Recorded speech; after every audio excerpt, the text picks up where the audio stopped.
Ladies and gentlemen, please remain standing for the national anthem of our Twin Island Republic of Trinidad and Tobago.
We ask that you remain standing for our opening prayer done by Ms. Paula Weber.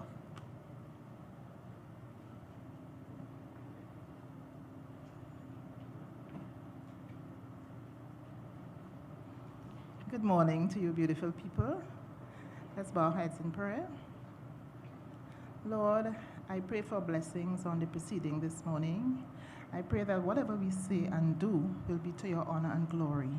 I pray for all those who would have worked on this project, and I pray for the guidance and safety for those who would continue to work on the project to bring it to its completion. Bless all who will use the highway, this highway and other highways across Trinidad and Tobago. I say this in no other name but the name of Jesus. Amen. Thank you very much, Ms. Weber. Ladies and gentlemen, please be seated.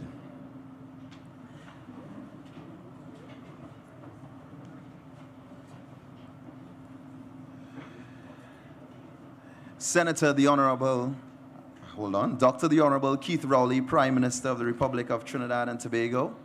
Senator the Honorable Rohan Sinanan, Minister of Works and Transport. Senator the Honorable Richie Sukai, Minister in the Ministry of Works and Transport. The Honorable Stephen McCleshey, Minister of Labor and Member of Parliament for Brea. Members of Cabinet. Mr. Kennedy Richards, Member of Parliament for Point Fortin. Mr. Roger Monroe, Member of Parliament for Toco Sangre Grande. His Worship Clyde James, Mayor of the Borough of Point Fortin. His Worship Robert Paris, Mayor of the City of San Fernando. Permanent Secretaries across government ministries, councillors and representatives from various boroughs and municipal corporations.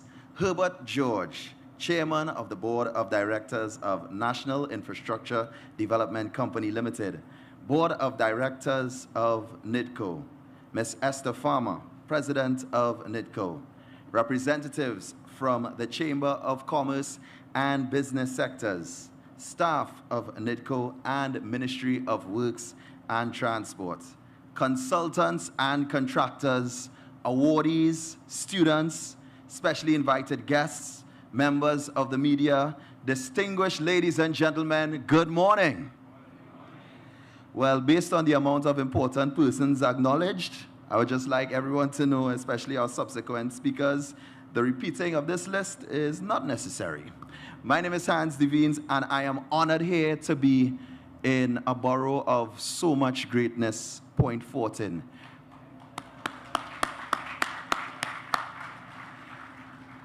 We are here today to commemorate a significant milestone in the history of Trinidad and Tobago as we commission the opening of the San Fernando to Point Fortin Highway. Now, this involves construction of a modern 4-lane highway built to international freeway standards. This highway connects San Fernando directly to Brea and Point Fortin, a project the people of South Trinidad should be exceedingly proud of. Now, here to officially welcome us on this auspicious opening of this highway, we welcome the Mayor of the Borough of Point Fortin. Please welcome His Worship, Mr. Clyde James.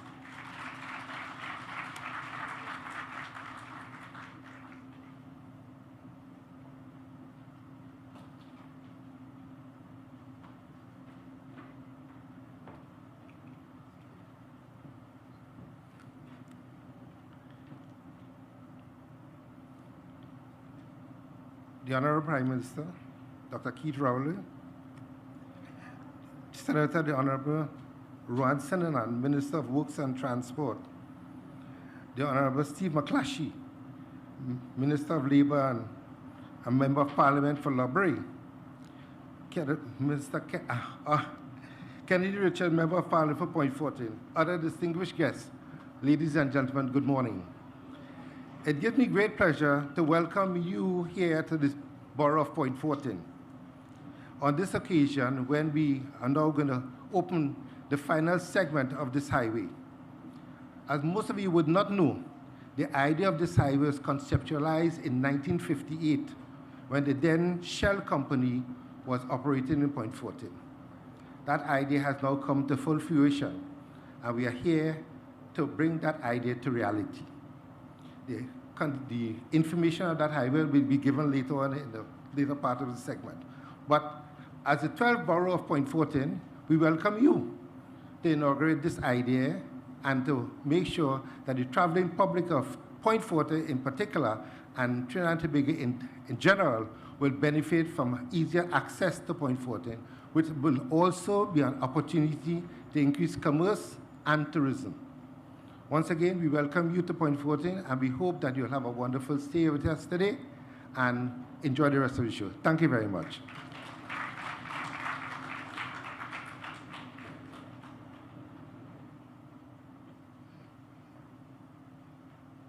Always feel welcome in Point Fortin. Thank you very much, Mr. Mayor. I now invite Mr. Kennedy Richards, Member of Parliament for Point Fortin, who has championed for the completion of this project since his venture into office. Ladies and gentlemen, let us give a warm welcome as he brings brief remarks. Mr. Kennedy Richards.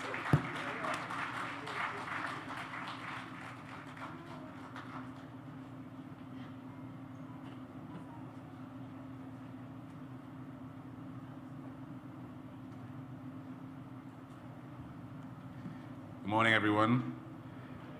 I must acknowledge the Honorable Prime Minister who just asked me if I'm getting married again today. It always feels good to look good. So let me begin by saying some people wait a lifetime for a moment like this. In Point Fortin, we have waited quite a while for this day, and I want to say firstly, all praise and thanks to God. And the next man after God is Dr. Keith Christopher Rowley. You know, back in 2016, I was a member of council at that time. We started, our government just came into power, and the mayor then, Clyde Paul, was saying that it shouldn't be the highway from San Fernando to Point Fortin, it should be the highway from Point Fortin to San Fernando. And I believe that is the highway from Point Fortin to San Fernando. But our government really backed us up, and just on the other side of the highway, we turned this out sometime in 2016, and the Prime Minister took a great chance. He took a chance on our local guys, on our local contractors. This project was broken up into several different parts, and I must say that the local contractors, and I really want you to give them a hearty round of applause today, really did us human service. But being from Point Fortin, I must be a bit biased, that I would say that the Point Fortin contractor was the best in all of them. You know, special thanks also has to go out to Minister Sinanan, because, as we developed this highway, it wasn't always smooth. And I would call him 2 o'clock in the morning, sometimes 1 o'clock in the morning. I say, wake up, the people want to protest in the morning. So you got to wake up, use the man dealing with this. And he would answer. And that's a testament to the hard-working government that we have. They are always on call to answer the call.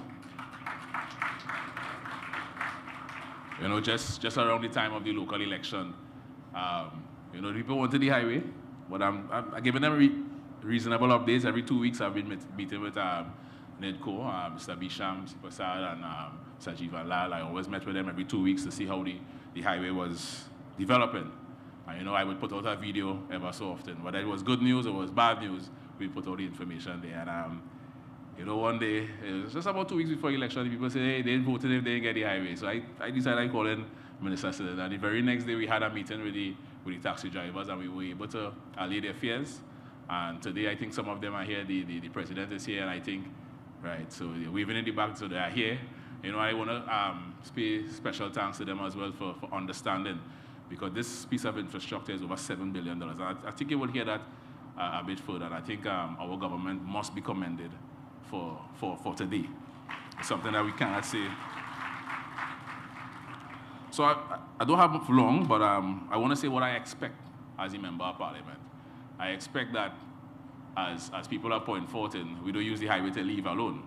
We use the highway to invite guests to come to Point Fortin, spend their money, and help grow our business community, help grow our community. This is not just about the highway and easy access to work, but we must be able to encourage our friends to come and see the beauty that is the Southwestern Peninsula.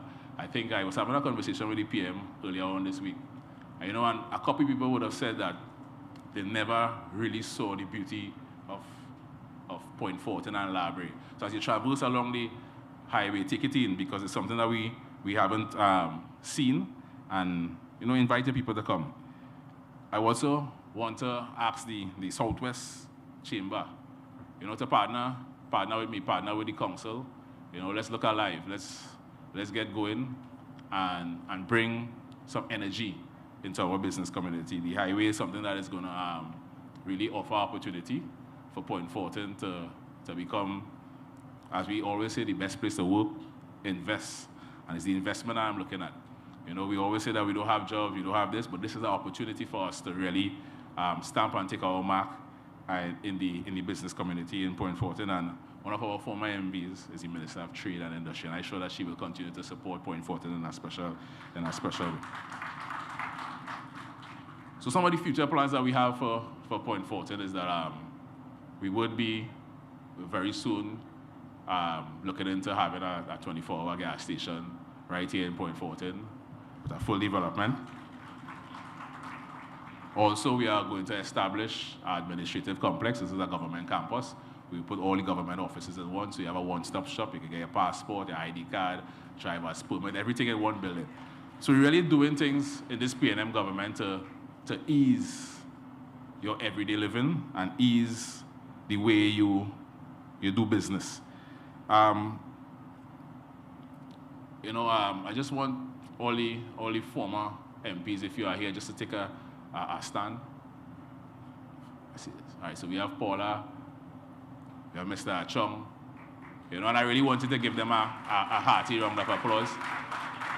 And I want to also recognize the MP before me, Mr. Edmund Dillon, because today is not just Kennedy, but today is Dr. Keith Rowley and the entire P&M who would have done from years coming forward to put the effort into making today happen. And we must pay respect and tribute to those who would have gone before. And also to all the former mayors, all the businessmen who would have clamored for this highway. And I recognize Mayor Paul, Mayor Bertrand. I'm not sure if Mayor Thomas is here, but all the former mayors at Point Fortin, I recommend them. As well, Mayor Achung. And this, to the Point Fortin people, this is an opportunity for us. This is not just a roadway, but this is an opportunity for us to really increase our guests. It's an opportunity for also also for us to increase our business activity in this borough and beyond. And let's take it serious, let's take it with both hands, and let's do what we need to do. To the Honorable Prime Minister, I say thank you. You continue to be a man of your word, because you did say it will get done, and today you have delivered it for the people of Point Fortin, and I say thank you. And for all, I also give thanks to Minister Sinanan, who has really championed the completion of this. At one point in time, I thought he was a resident in Point Fortin, so I want to give him a hearty round of applause. All the people at NIDCO, all the people at AECOM, the Malco who would have done this section and the other section. Hearty round of applause, please. You know, everybody who played a significant role, and also today I want to thank my office manager and staff for always going out on demand to put the videos out there to ensure that people have the information that was necessary, you know, because, you know, you're seeing the road and you want to pass on the road and they're saying the road not ready yet, but to you, the road ready to drive on, you know, but we had to always operate and give them that information so that they could, you know, just relax, and when it is ready, and from today, you would have the opportunity to drive on it. Unfortunately, we had an accident there sometime in the wee hours of this morning, and I want to ask the drivers, whether it be taxi drivers or the regular community, to obey the rules of the road. Leave the flying to me. Obey the rules. 100 kilometers. This is not for racing and drag racing and whatnot. This is a strip, and we need to be a bit you know, conscious, and we also need to be a bit cautious when we're driving on the road. So I say thank you, Honorable PM. I say thank you to the people at Point Fortin. We say thank you for your patience, and let's utilize this road network for all that is meant. And before I close, I also want to say, you know, say thanks to my wife as well for always ensuring that even the days when I'm tired and I lazy, say you have to go out there, you have to go out and face it, you ask for it. And, you know, she had to go out and face it, and, you know, she's always there to encourage and push me. And to all those who will be collecting awards today, I think that you deserve it. And let's continue to make the people at Point Fortin proud. Thank you.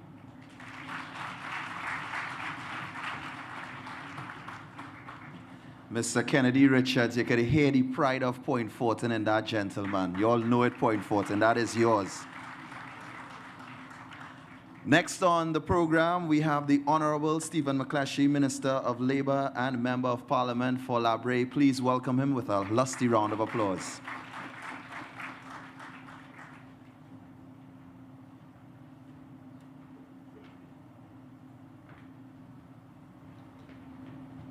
I am reminded that there are no salutations, but I'll have to break that and at least welcome our political leader and Prime Minister to Point Fortin, the Right Honorable Dr. Keith Rowley. Life is not fair, and I'll tell you why. I grew up in Point Fortin, and at the age of 8, there was a buzz that the highway was coming. And that was really nice for me because as a child, when my mother would take me to San Fernando, I would get sick. And for those who know folk tale, you either put a penny in your shoe or a lime in your pocket. So going to San Fernando for me, if the highway came, would have been nice. As a young man, when I started to work, I left Point Fortin every day and went to Cipriani Labour College on evenings. And they say, the highway coming. I say, yeah, boy, the highway coming. I'll be able to get to Port of Spain quickly. Never happened. Then I started working, and I had to traverse Point Fortin to Point Pierre, and then Point Fortin to Point Lisas, and then Point Fortin to Port of Spain, and the highway still never come. Now that I don't need it, it has arrived. So life ain't fair. This highway, though, represents opportunities not only to get in from one place faster, but opportunities to open up the country and to create commerce and to create opportunities for people. With the opening of the highway, We can now work with various groups. We can work with the Minister of Trade to open our park because it's industrial parks and so on, easy access. We can work with Ministry of Tourism to make it easier to get to the mud volcanoes and the beaches and the pitch lake. We can work with so many people in government to create housing, to create a whole lot of opportunities. So the highway in and of itself is not the thing, it's the opportunities that it brings. And for those who have started the conversation, and many people have said to me, the highway now bypassing all these fringe villages and they wouldn't have anything to do. But I want to put on record that we just need to be imaginative, we need to reinvent ourselves, and we need to do things differently. We need to think local. We need to create local enterprise. We need to create local things so that people who traverse the highway would want to come and meet and greet us. The highway is not a Point Fortin thing. The highway traverses Faizabad, Brea, and into Point Fortin. So you have a number of connecting issues all along the way. So not just the people of Point Fortin will benefit, but indeed the people of the Southwest Peninsula.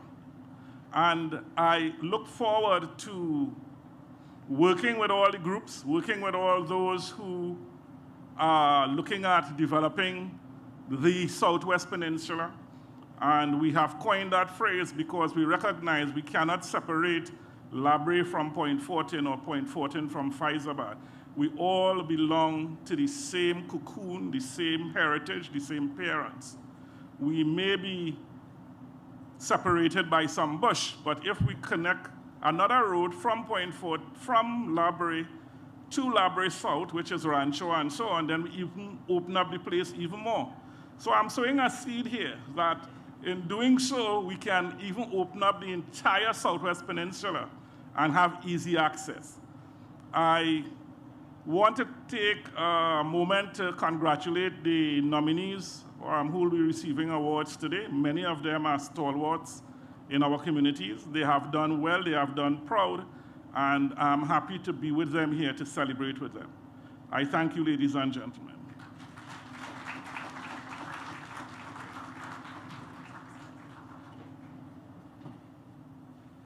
Mr. McClatchy really highlighting how it will benefit the people of Brea, Point Fortin, and of the Southern Peninsula generally.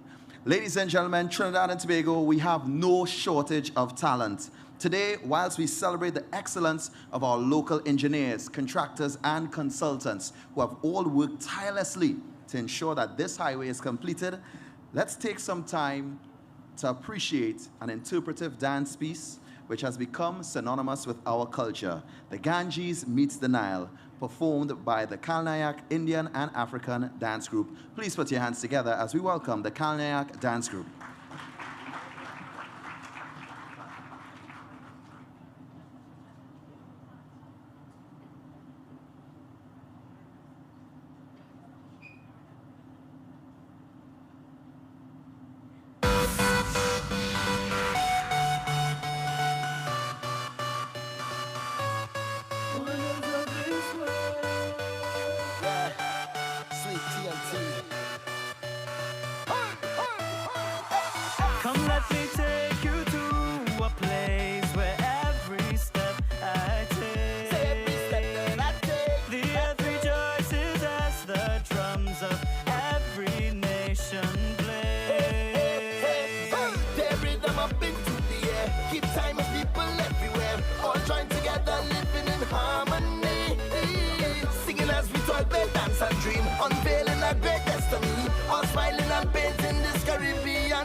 and love. Our fathers watching from above and blessing us, shaping this Caribbean dream. And when you hear that sweet band calling out your name, my brothers and sisters, come now, start to own your fame. I believe you and me, we are the wonders of this world. I believe it's all our we that make up the wonders of my country. Trinidad and Tobago, sing aye aye yo, sing aye aye yo, sing aye aye yo. Sing aye aye yo, sing aye aye yo, sing aye aye yo. Trinidad and Tobago, sing aye aye yo, sing aye aye yo, sing aye aye yo. Sing aye aye yo, sing aye aye yo, sing aye aye yo. Déjame dar anguila, déjame dar anguila, déjame dar anguila.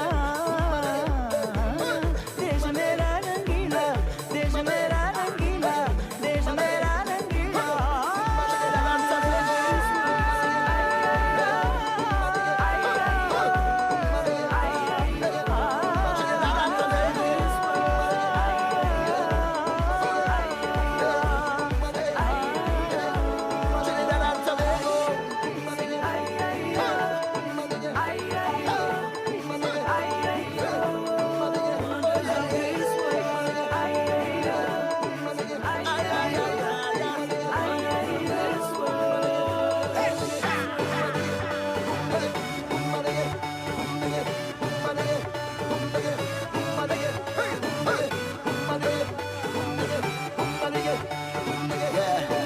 Sweet TNT, wonders of this world.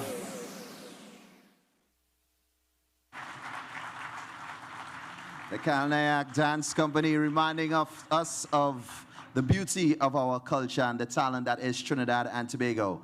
Next, we welcome the chairman of the National Infrastructure Development Company. This morning, he will provide an overview of the project, which has had quite an interesting story, which I will allow him to tell in his presentation. Please put your hands together as we welcome to the podium Mr. Herbert George.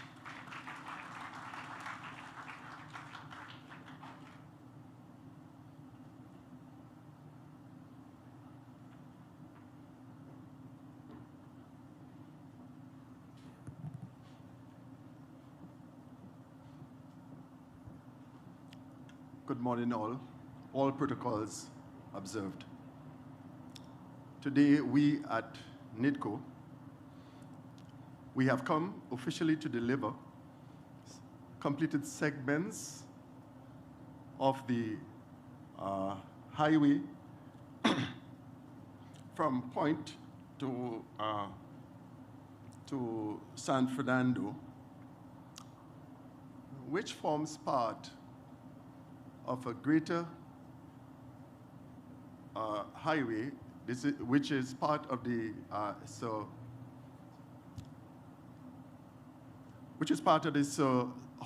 Solomon Hochoy extension to Point. We know that the delivery has been long in coming. So even as we accept that the project is not 100% complete, we think that it has been sufficiently done to allow the public to have beneficial use of that which has been completed, and especially because we have been prodded by the government to so do. Already the public is speaking glowingly about a commute that is now taking about 25 to 30 minutes that formerly took close to 1 hour. But today is also a good time for retrospection. In reflecting on our involvement during the last 8 years, we see ourselves as having run the anchor leg of a relay that started more than 12 years ago. Those 8 years have been fraught with challenges in all aspects of project delivery. From land acquisition,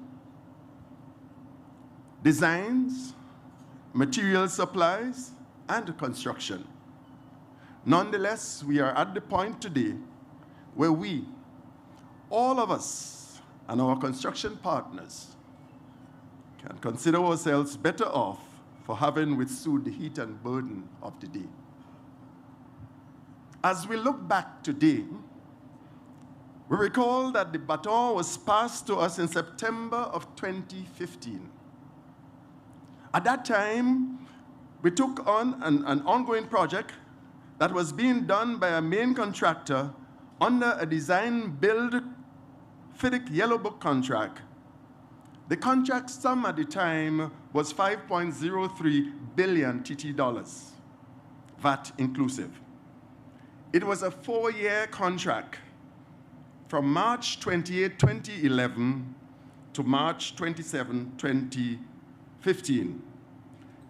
The scope of works for the construction was the construction of 47 kilometers of 4-lane divided highway to international freeway standards. The existing Solomon Hochoy Highway was to be extended from Golconda to Brea, from Golconda to Brea through Pinal, Siparia, Faizabad, Mon Desir, and down to the Dunlop roundabout. Also included was the upgrade and widening of the South Trunk Road from Dumfries Road to Paria Suites, and from Paria Suite to St. Mary's Junction via the creek, and the construction of a new link from St. Mary's Junction to Mon Desir. There were also to be constructed a total of 5 kilometers of 2-lane connector roads from the proposed interchanges to the existing road network at Brea, Siparia, Faizabad, and Pinal. Further, the works included construction of ancillary structures, interchanges, bridges, culverts, all as indicated on the indicative design, and the utility works such as capping of oil wells and relocating of pipelines. As we look back, we know that during execution of the contract, the contractor became insolvent and on March 31, 2015, filed for judicial reorganization in Brazil.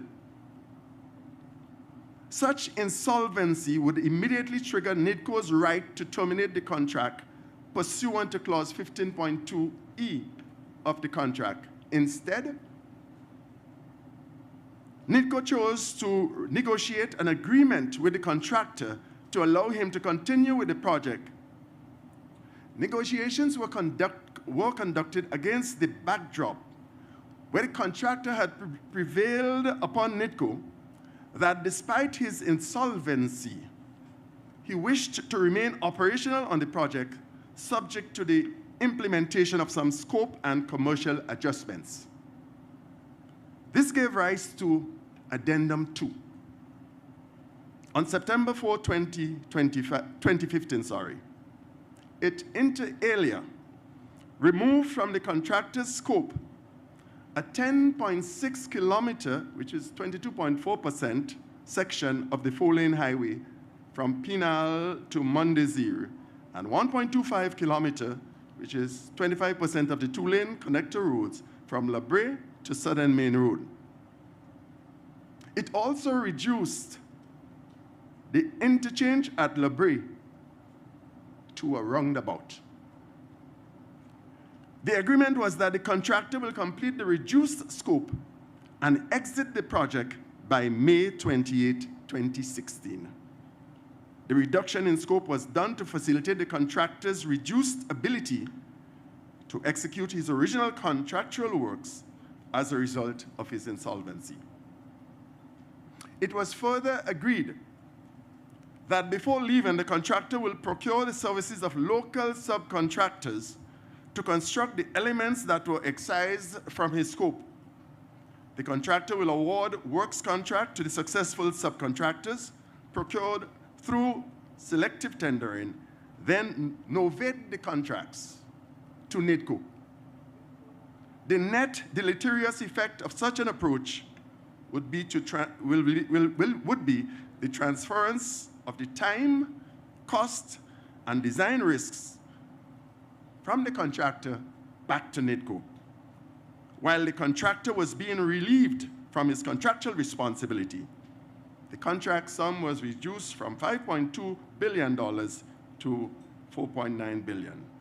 Notwithstanding the accommodation,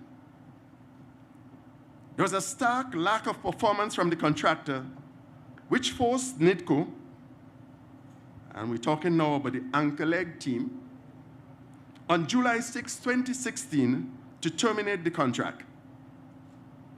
At the time of termination, about 50.6% of the work was completed, while about 68% of the contract sum was paid to the contractor. Nonetheless, the contractor had chalked up substantial unpaid debts to suppliers, subcontractors, and to his local workforce of about 900 plus workers. NIDCO secured government's approval to make a relief payment to the workers to the extent of about 31% of the debt owed. Following termination of the contract, NIDCO acted promptly to draw down on the standby letter of credit securities that were being held for the project. A total sum of $893.27 million was realized. On August 1, 2016, the contractor filed a request for arbitration at the LCIA, the London Court of International Arbitration, as provided for in the contract. He claimed that his termination was invalid. The arbitration commenced in November 2016. And on April 16, 2022, the LCIA delivered a partial award in favor of the claimant. NIDCO immediately appealed the matter, and the partial award was set aside in our High Court on December 14, 2022. The sequel to this is now before our appeal courts. It must also be noted that we are constrained by procedural order number 4 from the LCIA, which permits use of the funds generated from the call on the demand guarantees for the sole purpose of completing the unfinished works of the contract at the time of the termination and for the arbitration and related proceedings. This being the case, NIDCO's focus must perforce be on the unfinished works in the link from Dumfries Road to Dunlop, which also was the unyielding commitment of the government to have that section of the road done. The section that we are now referring to as the San Fernando to Point Fortin Highway. And attention to the Pinal to Mon Desir section must be deferred since that section was excised from the contractor's scope through execution of Addendum 2.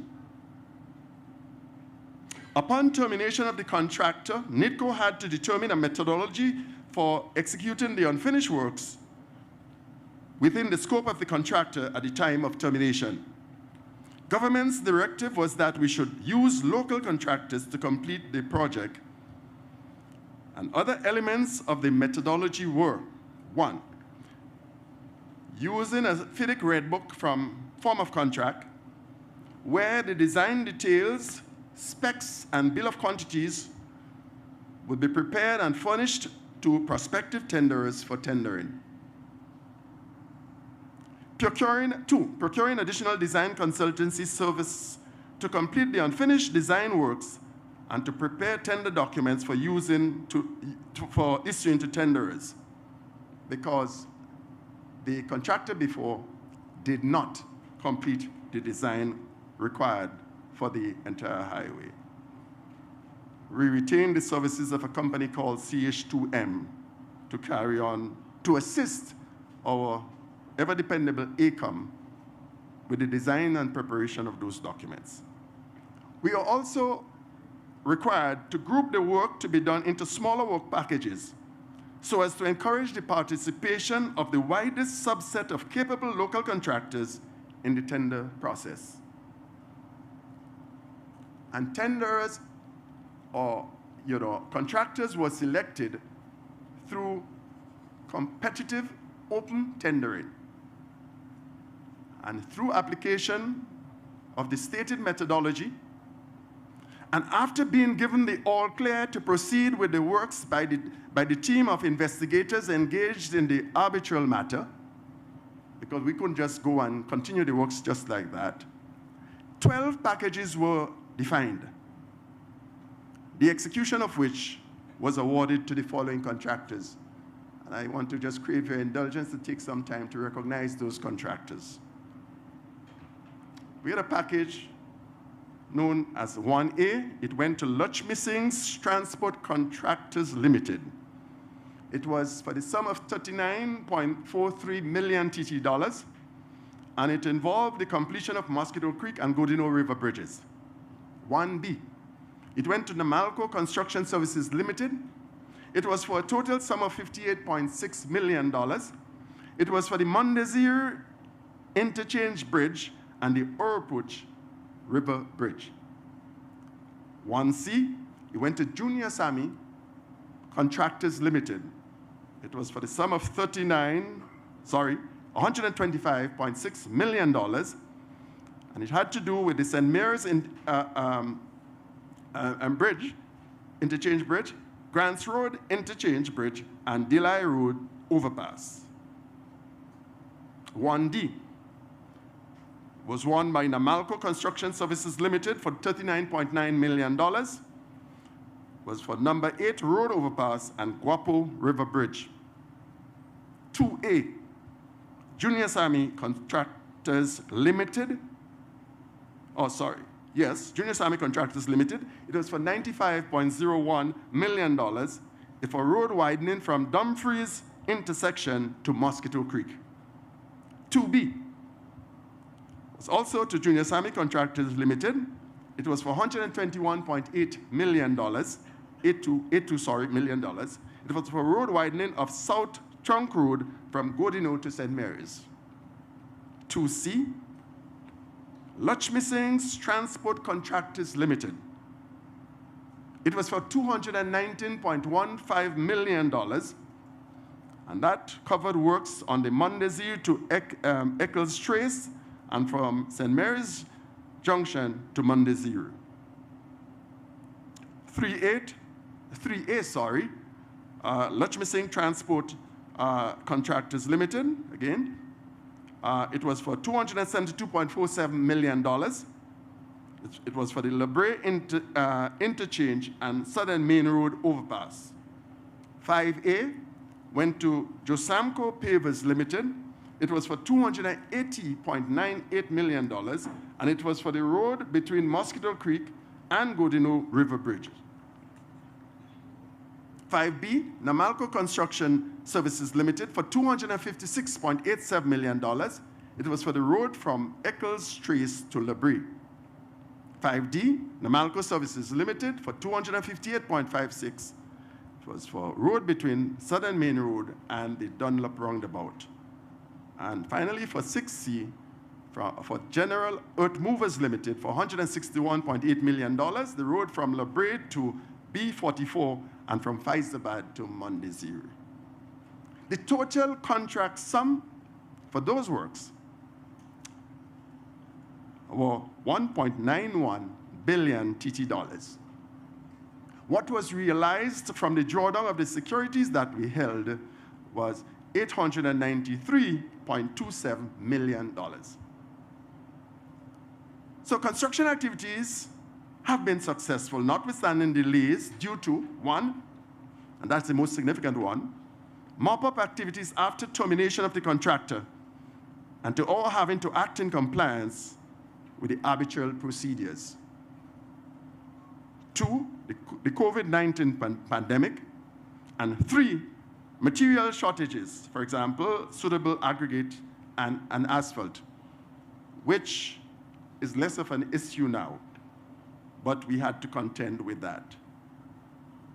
We have prevailed and can today deliver the completed sections for beneficial public use while we continue to work assiduously to complete the unfinished sections. And permit me to just tell you what those unfinished sections are. There are two unfinished sections, Vance River and at Faisabad, where the roadway is routed over pipeline corridors. Located in those corridors are 3 natural gas lines, 56-inch, 36-inch, and 12-inch diameter pipes, owned by NGC, BPTT, and PPGPL, respectively. Those pipes are used to convey natural gas from Galeota to Point Fortin.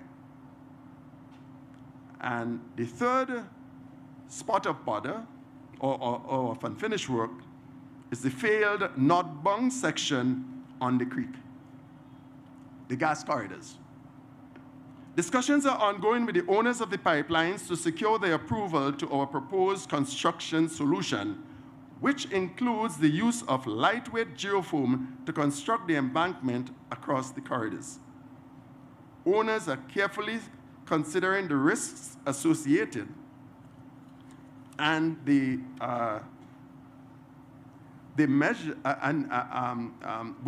the proposed construction and are weighing their risk responses before replying to our proposal. Failure at the creek. Investigation into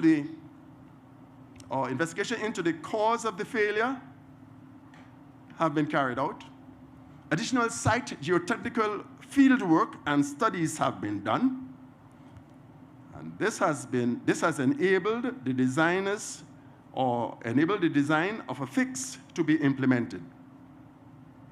Out of an abundance of caution, we are seeking to have a peer review done on the proposed fix to ascertain that it will be adequate and that there will not be a reoccurrence of failure after the section is repaired.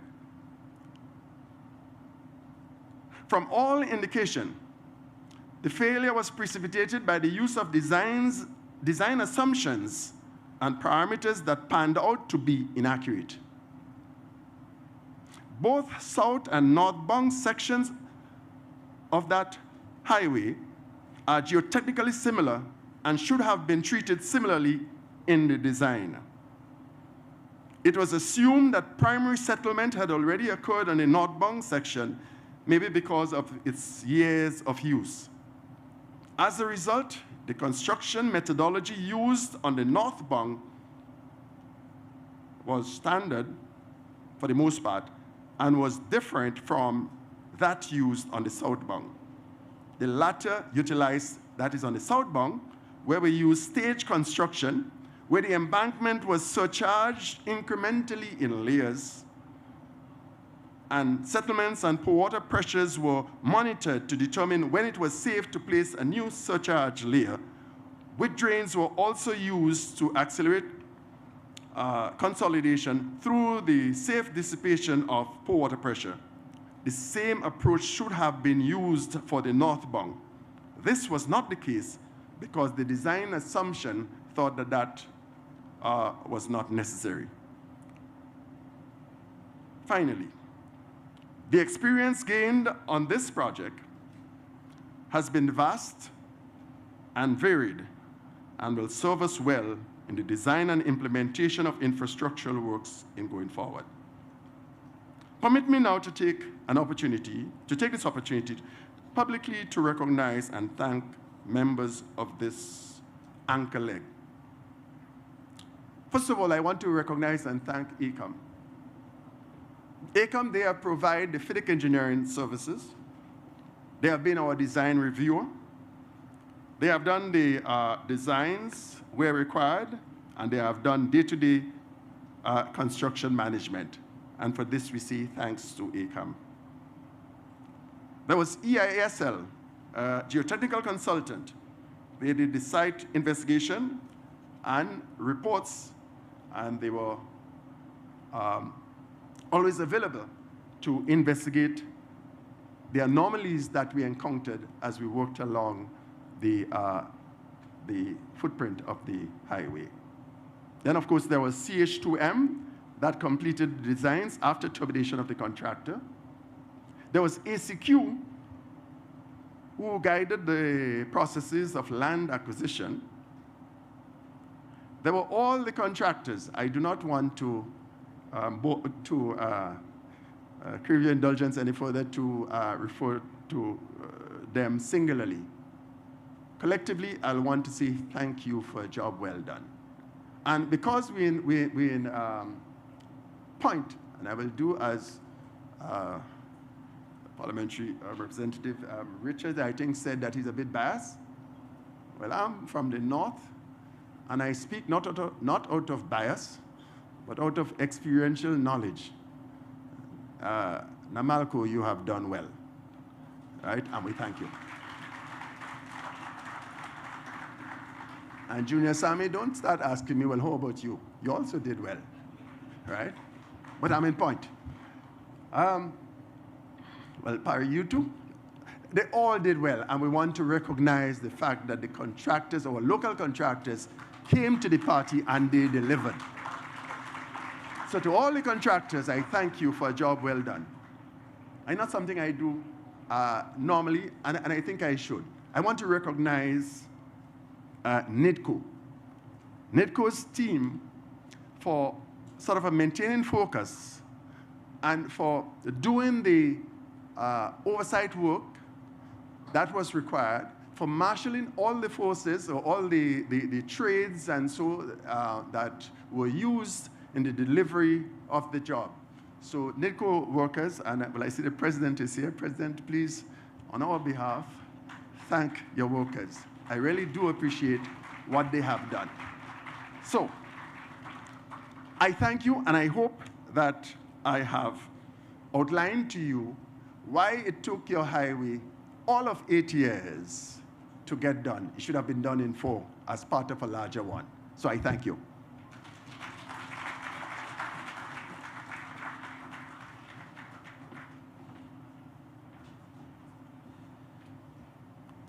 Thank you very much, Chairman George, with true accountability. I really appreciate that, and transparency. Can we give Mr. George a round of applause? Our next speaker has dedicated his efforts to the enhancement of roadways and infrastructure, fostering economic growth and ensuring equitable access to opportunities in alignment with the government's strategic vision for the positive transformation of Trinidad and Tobago. We now welcome the Minister of Works and Transport, Senator the Honorable Rohan Sinanan. But before he joins us on stage, I invite you to turn your attention to the screen for a feature video presentation on the San Fernando to Point Fortin Highway, a testament of prosperity, resilience, and a brighter future. Please direct your attention to the screen. Welcome to Point Fortin, where community spirit thrives and national pride runs deep. Nestled in the heart of the southern region, this borough is more than just a community. It's a wellspring of energy thanks to the vital role of oil and gas production. Point Fortin has nurtured world-class athletes, iconic musicians, and countless pioneering individuals who have left their mark on our country. As Point Fortin and surrounding communities continue to grow, the government of Trinidad and Tobago has demonstrated their unwavering commitment to the development of the southern quadrant of the country. One key initiative is the completion of the San Fernando to Point Fortin Highway. This monumental project includes the construction of a 4-lane highway built to international freeway standards.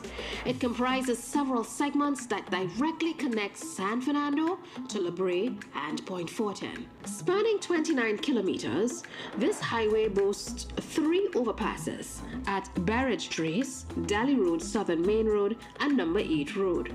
Both Daly Road and Number 8 Road provide connectivity to neighboring villages. This project also includes 4 interchanges at St. Mary's, Mon Desir, Grants Road, and Brea, as well as 4 river bridges at Mosquito Creek, Godino River, Silver Stream River, and Guapo River. This ambitious project, which dates back to the 1960s and forms part of the country's national transportation plan, has finally come to fruition. It embodies the government's vision for expanding and modernizing the national highway grid. With its completion, the San Fernando to Point Fortin Highway is expected to bring a multitude of benefits to the people of Trinidad and Tobago, including stimulating economic and social development, improving accessibility for the free movement of people and goods, supporting industrial development in the Point Fortin and Brea area, encouraging the expansion of rural settlements, promoting agriculture and trade, and supporting the downstream petrochemical industry. This highway was first envisaged in 1960. It formed part of the National Transportation Plan of 1967. It was mentioned by Dr. Eric Williams in 1981 in his budget presentation. After many years and many challenging times, finally we were able to deliver on this promise with a new highway from San Fernando to Point Fortin. This is just part of the National Highways Program, where our vision is to join every town and every city with roads of international standard. We are very proud of delivering this part of the highway network today, and this will continue into the coming years, where all roads in Trinidad will be upgraded to international standards. This project, undertaken by local contractors, overcame several controversies and delays. Now, the commissioning of the San Fernando to Point Fortin Highway heralds a new era for the people of South Trinidad. I am Marshall Sidenio, I am sport and I am South. As a previous student athlete, coming out of Point Fortin every day for school and for training was a challenge for me. Having to sit down in traffic for an hour or two would be hard on me because I still have to go home and study for school the next day and prepare for training the next day. With the completion of the highway, this will make the generation behind me commute to Sando in a more efficient and faster way. I am Zad from Zad and Eastman. I am fashion and I'm from Deep South. I am Nigel Eastman of Zad and Eastman. I am fashion, I am South. The highway is great. It's great for economics. It's great for relationships and social issues. It's for fun, it's for work. Everybody's looking at the economy of Point Fortin, but Point Fortin has a lot to offer. We have sports, we socialize, we have borrow day. So this highway, larger roads, straight to Point Fortin is excellent. I am Vonette Bigford. I am music. I am South, and I've been telling you, South is love. South is love, and the people of South have spoken. The San Fernando to Point Fortin Highway, a testament to progress, resilience, and a brighter future.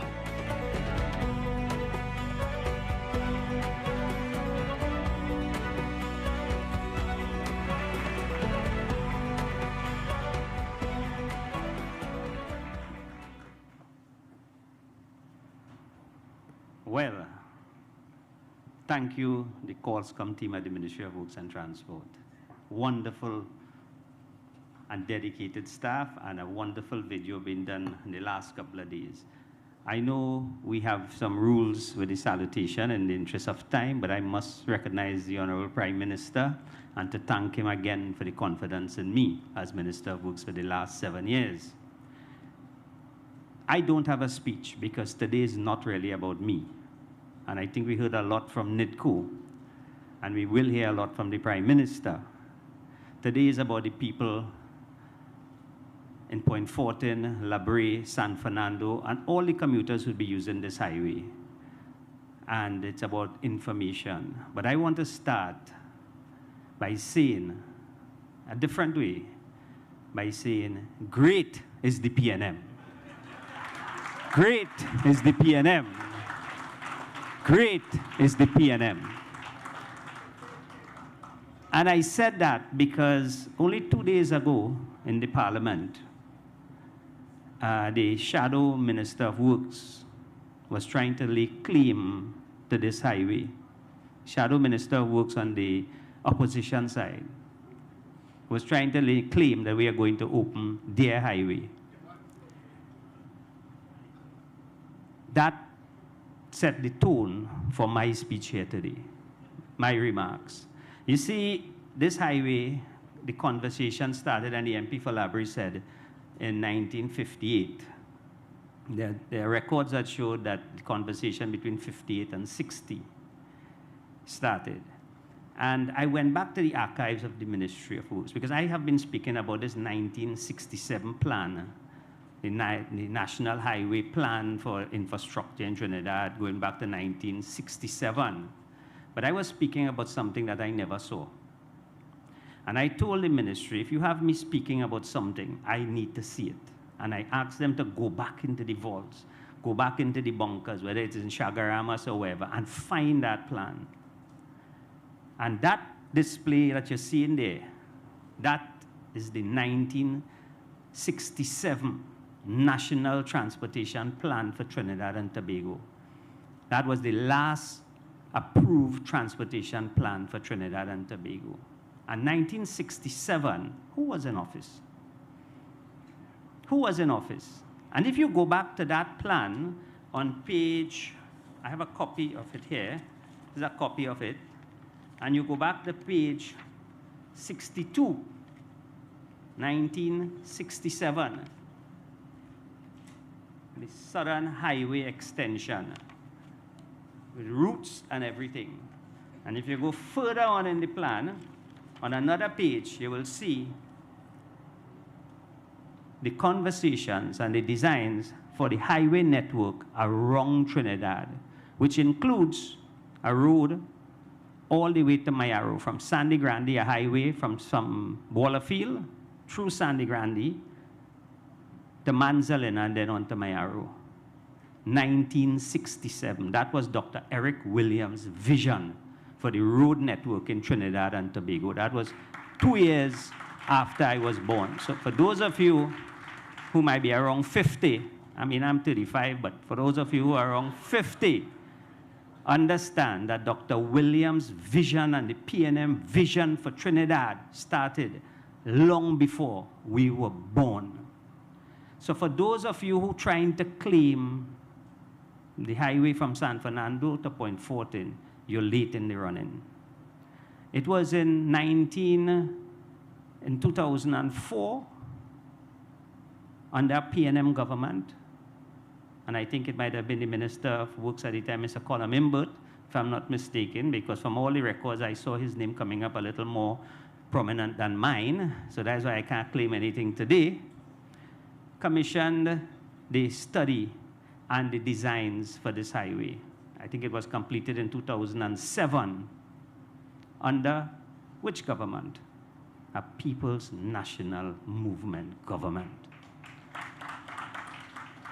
It would have been in 2008 that this project was approved by the cabinet under People's National Movement. And I don't want to get into too much of controversy, but I have the cabinet note. I have several cabinet notes because I like to work with the facts. But it was in 2008 that the cabinet took that decision to go forward with this highway. The highway was, again, final design was done. AECOM was hired, I think it was in 2009 as the consultant and to manage the project. In February, and I think I need to get the dates for you all because it is important for those who are trying to lay claim to this highway to get the facts. It would have been Trinto Plan hired in 2007, and a tender went out for this project in February 22nd, 2010, and again, a People's National Movement. That tender closed in May 7th, 2010, under People's National Movement government. That year, we had an election. When the tender was closed, there was an identified bidder, which was OAS. They were the identified bidder on the project. But on hindsight, the bid price came in higher than the engineer's estimate. Now, if the PNM government was all about elections and making things look good for elections, they would have gone ahead and awarded this contract and say, hey, it's election times now, boots on the ground. Start the highway, award the contract. A decision was taken that they will shelve this project until after the elections because they need to negotiate with the contractor, which is what we do now. We don't just do projects for doing projects because we want. We have to get the value for money for the citizens of Trinidad and Tobago. And a decision was taken then that we do not have enough time to award this contract because a lot of negotiations has to take place first. Secondly, land acquisition. This highway in total at the time with NITCO fees, ACOM fees was $7.1 billion. You can't take a decision to award a $7.1 billion because you have an election. Election came, another government came into office. What surprised me, and maybe some of my cabinet colleagues must take a little hint as to how fast some people just do things. Government changed, negotiations started with NITCO. Within 5 days, 5 working days, from the 5th, let me give you the exact days, I have it here, somewhere here. Negotiations started with the new NITCO and the company. Within 5 working days, negotiations settled. Negotiations settled. Within a few days, now, if I understand how the negotiation goes, the right way, is that you will have an evaluation committee. That evaluation committee will sit down and negotiate. That takes a while, especially when you have a $7 billion contract. This is not a bridge that we're talking about, or 10 million, this or a road paving or anything. It's a $7 billion contract where you do have access to one single piece of land. And you have hundreds of land acquisition to do. Within that short period, evaluation completed. Within a very short period, now it have to go to evaluation committee. After evaluation committees finish, it goes to the tenders committee. That may happen. The tenders committee will go back through everything, make sure everything is in order. After that, it goes to the board. Then it goes to the board. And if the board is satisfied, then the board goes to the line ministry. And the line ministry is satisfied. Then a cabinet note is prepared. And the cabinet note goes to the cabinet. I can tell you for a project like this, at this time, was not going to be concluded within a month. Because I know Minister Imbert as Minister of Finance. He shakes that up and down to make sure that you get every cent worth. This project went to cabinet within a week or two. Spent 1 week in cabinet. That is an efficient cabinet. That is an efficient cabinet. Came out of cabinet.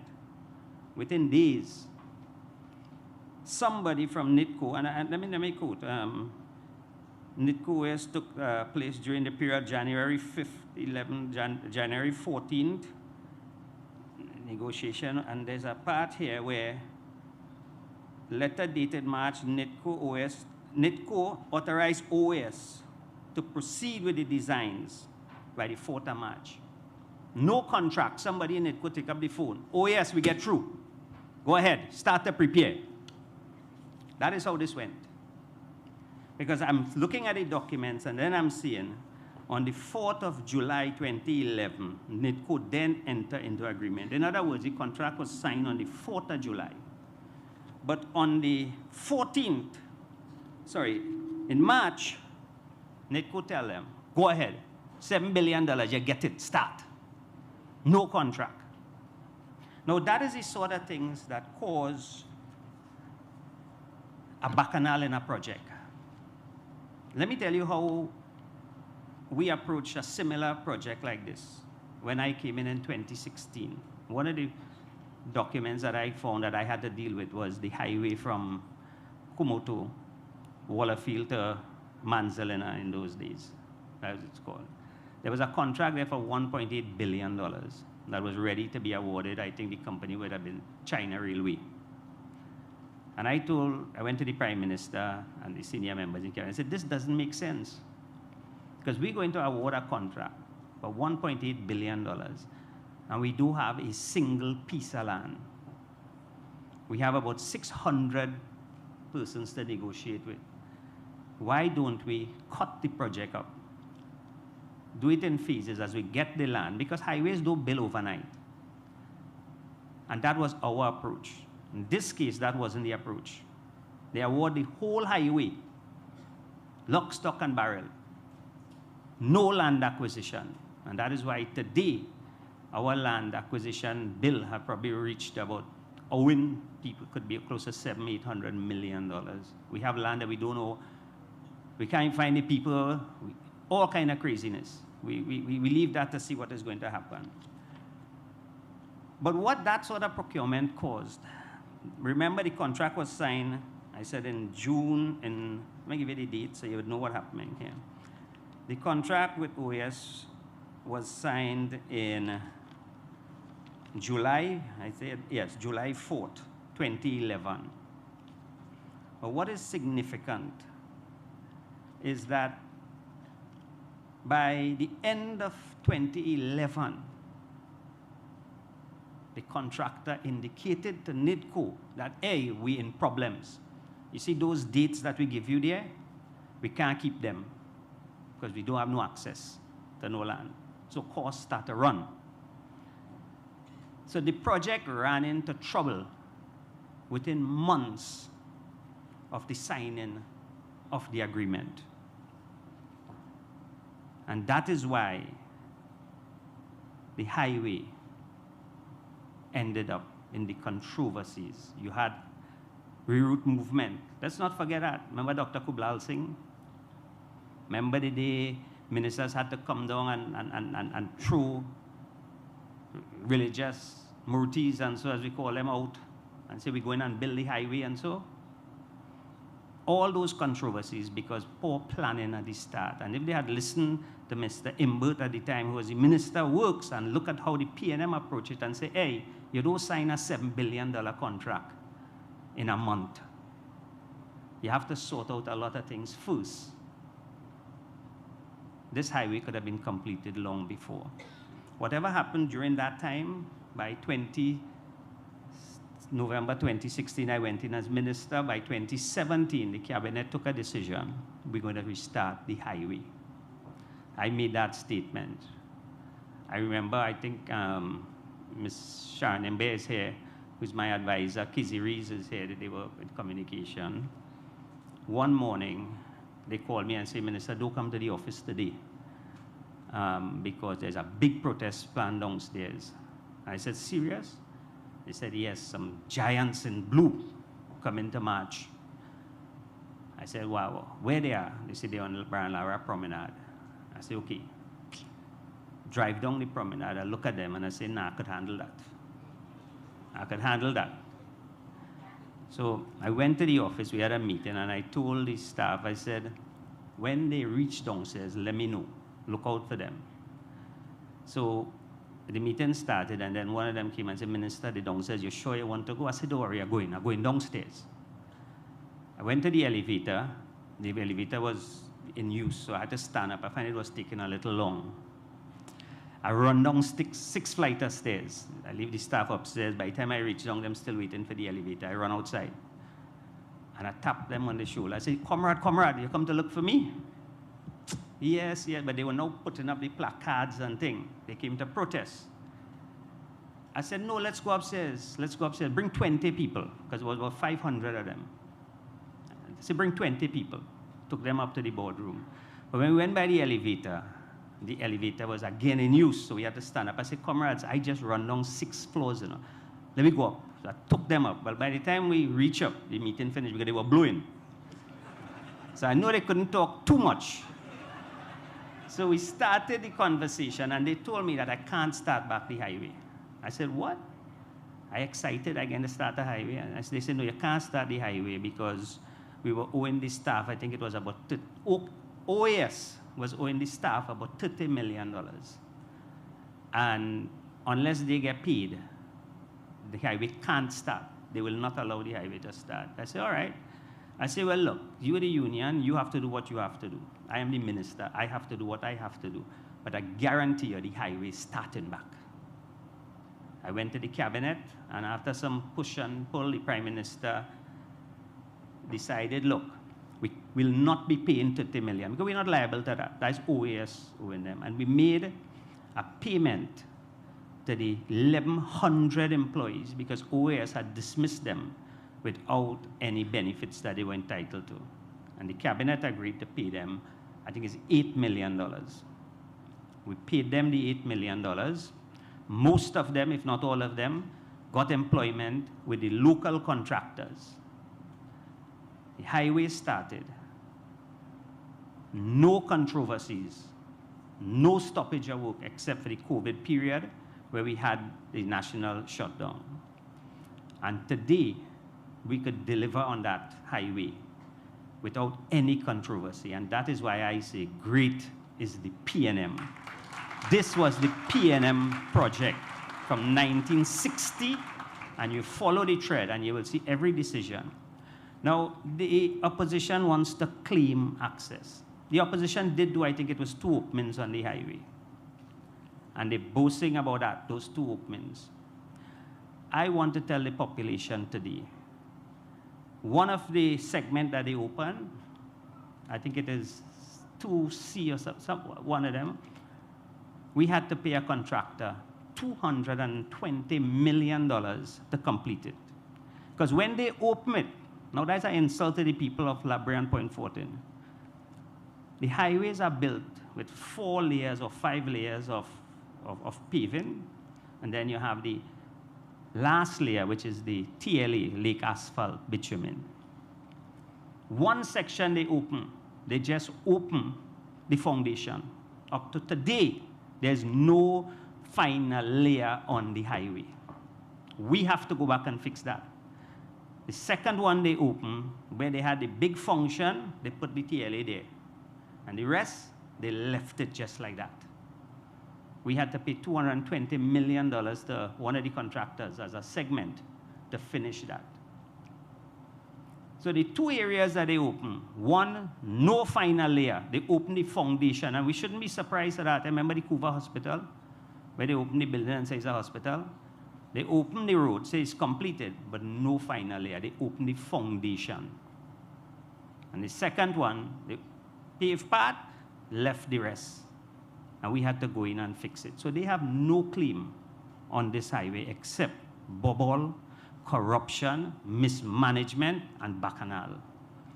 Another area that really hurts my heart is when I saw the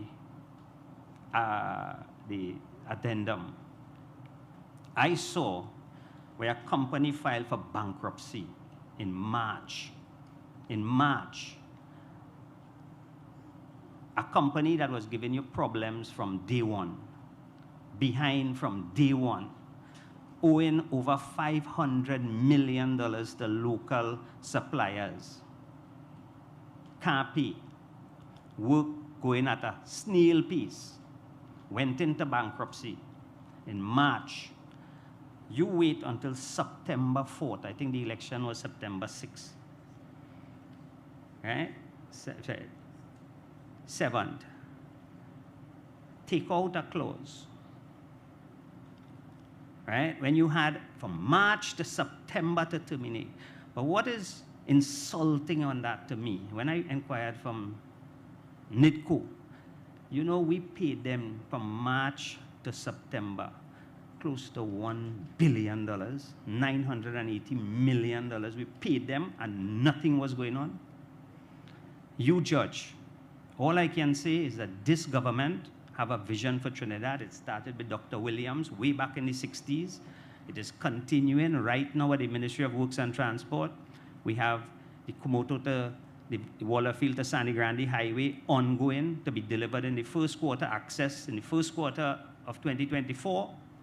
We have work going on in the west with the Big Diego Martin interchange. We have work going on the Valencia to Tuku. That road will continue all the way to Matlot. We have work going on in Maruga We have growth going on east, west, north, and south. We have taken an approach where we will continue the highway network build out. We are working on the local roads where we have a massive road rehabilitation program that started in January of this year and is continuing, and it will continue until every road in Trinidad is addressed on a phased basis, because all cannot be done at the same time. We must accept that. And we also have a major traffic alleviation program around the country where we are identifying different towns, different cities, and putting a network of roads in place so that we can bypass the traffic, get you from point A to point B, and that traffic alleviation program is also ongoing. So we know exactly what we have to do. This is not the only part of Trinidad that we're working, and we will continue to work until all the infrastructure in Trinidad is up to a standard where we can all be proud and say, again, great is the PNM. Thank you.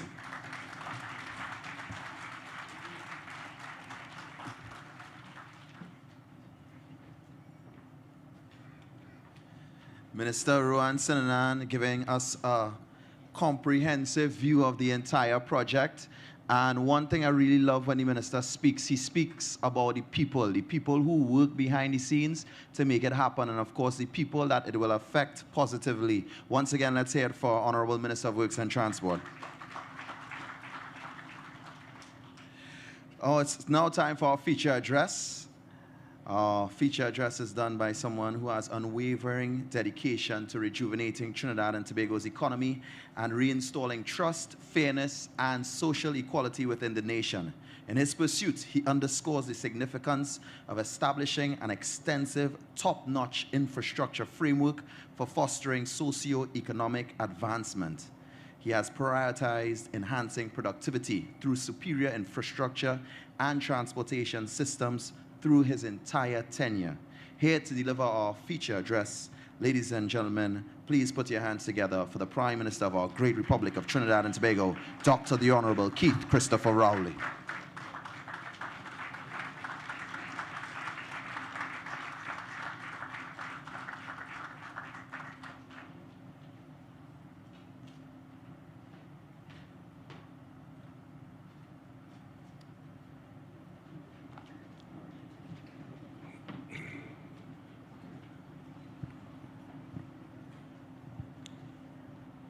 Thank you very much, Hans. Let me begin by offering my sincerest apology. I'm not in the torture business, but I crave your indulgence to donate your lunchtime to my presentation today. Ladies and gentlemen, for those of you who have been following the work of the government, you would know when I come to these functions, I usually speak directly without a text. Today, this program, this project, and this piece of our history is so important that I spent all of last night writing for you, consulting my documents, and writing this text, so I will present it to you from a text, so that after we've left here, there will be a record of this history of this development for all who have eyes to see, ears to hear, and tongues to taste. But permit me, ladies and gentlemen, to revisit the protocol, if only out of sincerest gratitude. Permit me to acknowledge our Honorable Minister, Minister Rohan Sinanan, with the portfolio of Works and Transport, Senator the Honorable Rishi Sukai, assisting him in the Ministry of Works and Transport, the Honorable Stephen McClashy, Minister of Labour, Member of Parliament for Brea, Mr. Kennedy Richards, Member of Parliament for Point Fortin, members of Cabinet, my Cabinet colleagues and other parliamentary colleagues, we worship the Mayor of the Borough of Point Fortin, Mr. Clyde James, permanent secretaries, councillors, and most importantly, ladies and gentlemen, Mr. Herbert George, chairman, leading his members of the board of NIDCO. I would like to acknowledge one of the powerful ladies, if you can call it that, in the building of Trinidad and Tobago, the president of NIDCO, Ms. Esther Farmer, representatives of the Chambers of Commerce and other business sector personnel, contractors and consultants and your staff, those who actually got the work done with the hands-on approach, members of the media, distinguished ladies and gentlemen. What I'm going to say to you here today is likely to be part of a wider text because I am really trying to write some of the history of this country. It involves my personal knowledge, and most importantly, one learns from your exposure. A few years ago, when I was early in the opposition, one of the books I picked up at random was a book that caught my attention. It was called My Turn to Eat. And it was written by a woman called Michaela Round, who actually came to Trinidad sometime later on and spoke at one of our procurement functions here in Trinidad and Tobago, because that book is a good read for every citizen of Trinidad and Tobago, because I found it as an eye-opening read. It was about the existence and the nurturing and the consequences of corruption in a particular African country. And when I read that book, I kept thinking, are we exposed to this? Could this ever happen in Trinidad and Tobago? But at least it registered in my cranium that you have to be alert. So therefore, what I'm going to read for you today on this text that I've prepared is called a case study of a project where a government has questions to answer. Ladies and gentlemen, the National Multi-Lane International Standard Highway Network dates back to the 60s in the post-independence era in Betham, Port of Spain. This major ambitious infrastructure development was undertaken in stages and in phases over the various decades. The names, Betham Highway, Churchill Roosevelt Highway, Solomon Hochoy Highway, Uriah Butler Highway, represent and reflect our national journey in upgrading our road network over time. In all instances, these major projects have been advanced through the expenditure of substantial sums of money and usually included a not insignificant portion of many annual development budgets. As the various phases were completed, they also represented objects of pride and provided many opportunities, mainly for our people from skilled engineers to truckers to unskilled labor. The process for the construction of this highway from San Fernando to Point Fortin was initiated by a previous P&M government. And I come specifically to the Manning administration of 2007 to 2010. The North-South Highway artery had reached Golconda by 2010. The next leg was now to be onwards from there to Point Fortin. Finally, Point was going to get its highway, its modern-day connection to San Fernando. McClatchy was going to get his ease of access and egress. Too bad for him, school closed, inspector gone. The Point Fortin Highway exercise was initiated through the process of invitation of tender in early 2010. You heard the details of that from previous speakers. However, although tenders were received in April 2010, the contract was not awarded prior by the P&M, and you heard why. since the bids received were significantly higher than the in-house engineer's estimate. And that in-house engineer's estimate was for $3.6 billion. So in 2010, that was the target expenditure for that highway, $3.6 billion.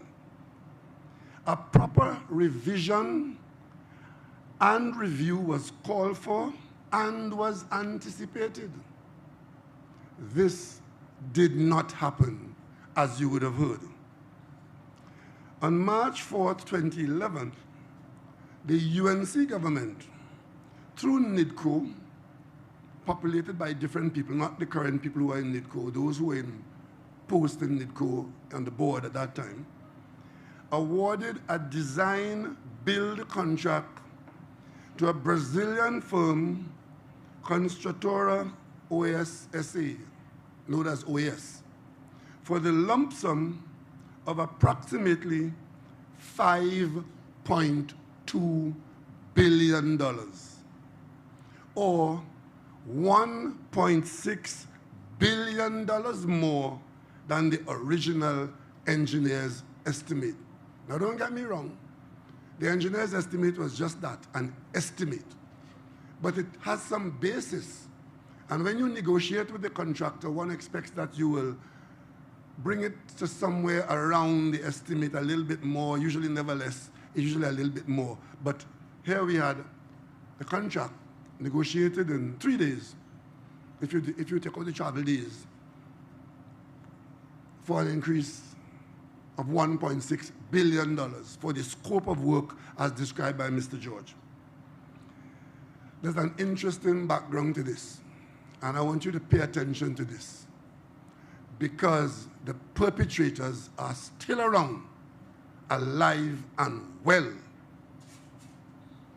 A few weeks after the UNC came into office and met this project on the table for consideration of an award of a contract for continuation of construction, an interested group of known high-level Brazilian executives of OAS flew by Dassault private jet from Rio de Janeiro in Brazil to Durban in South Africa in pursuit of the said contract.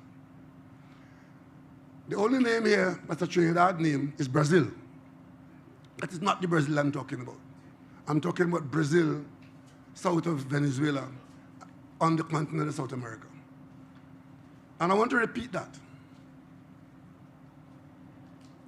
A known high-level Brazilian group of executives flew by Dassault private jet from Rio de Janeiro to Durban in South Africa in pursuit of the said contract.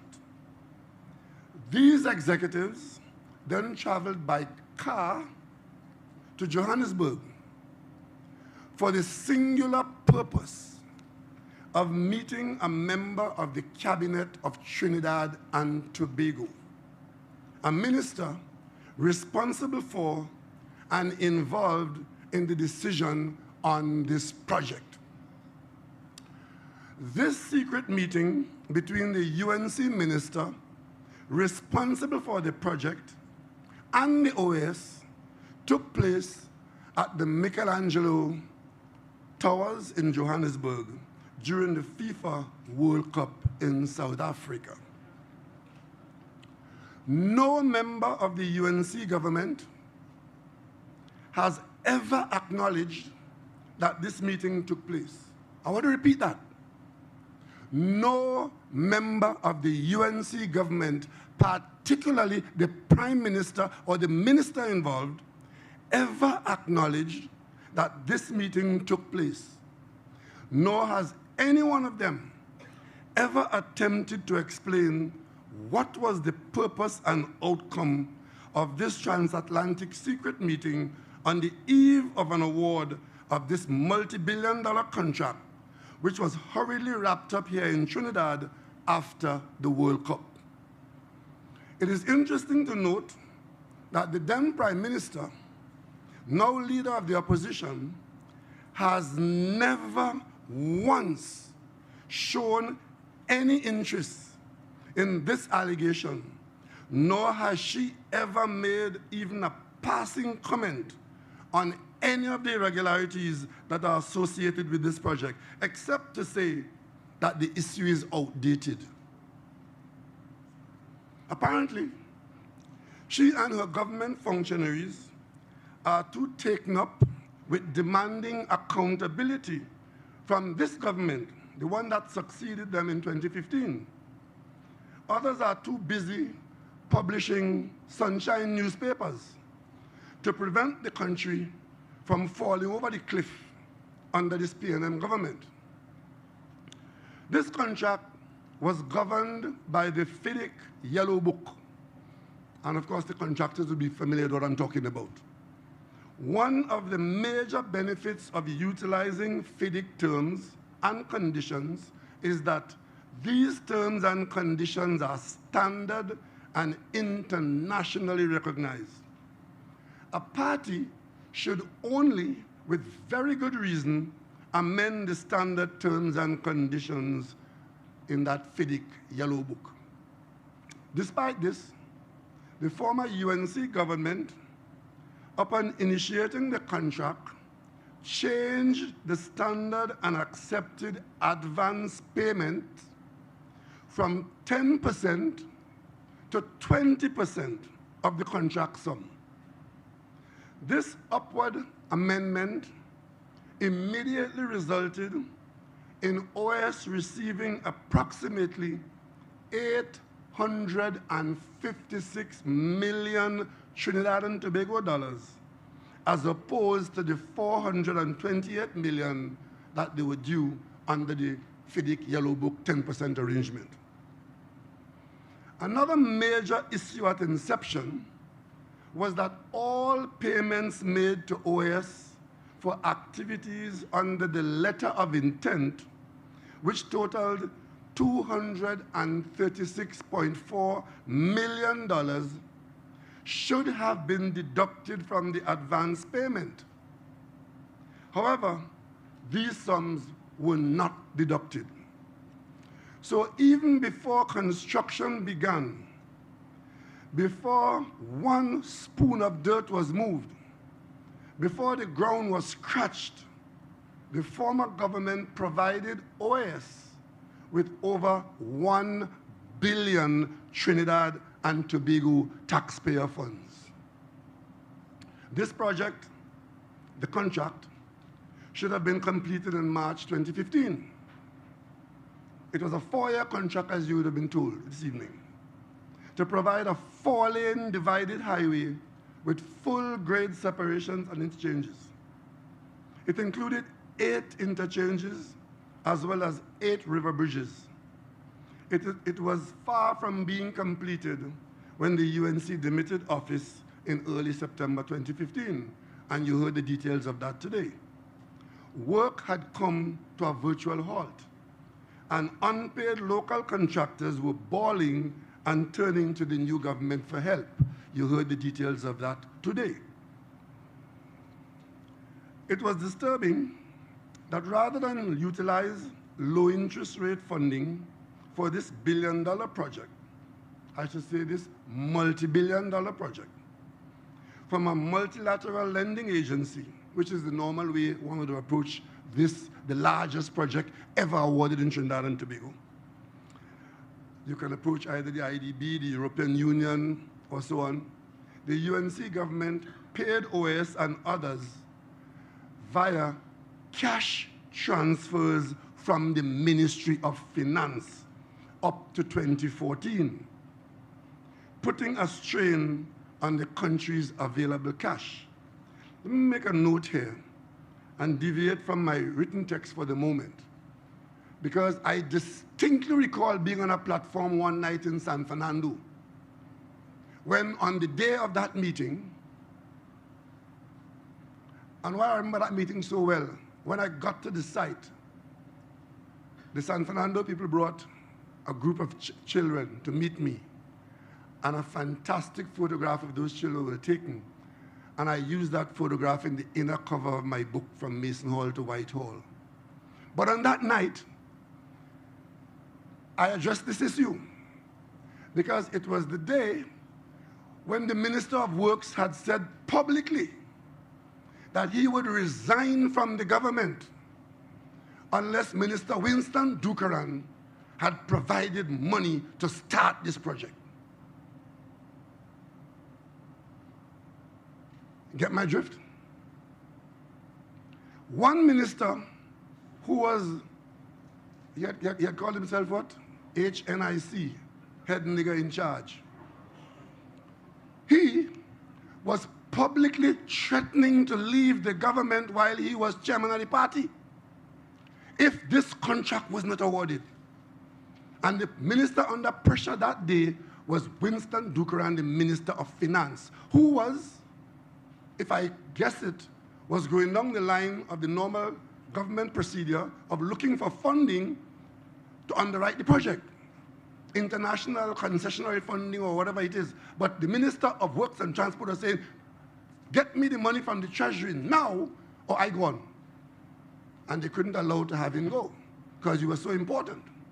You saw his importance a month ago when they bring him back from wherever he was, wherever hole he was, under what stone he was. They brought him back for the local election to save the country from going over the cliff.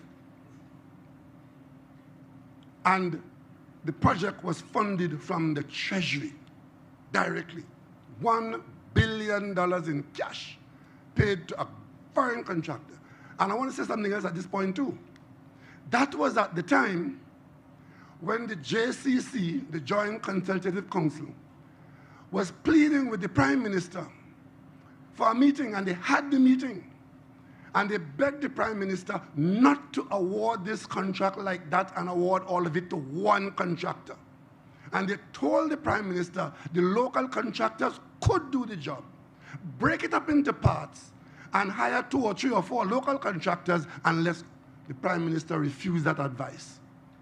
And the whole kit and caboodle was handed as one multi-billion-dollar contract to OAS in July of that year.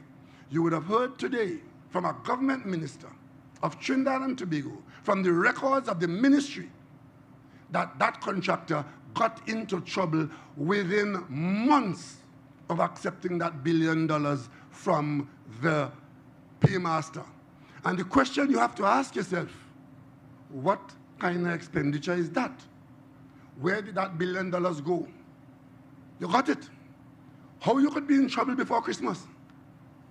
You got $1 billion in July, but you have problems before Christmas.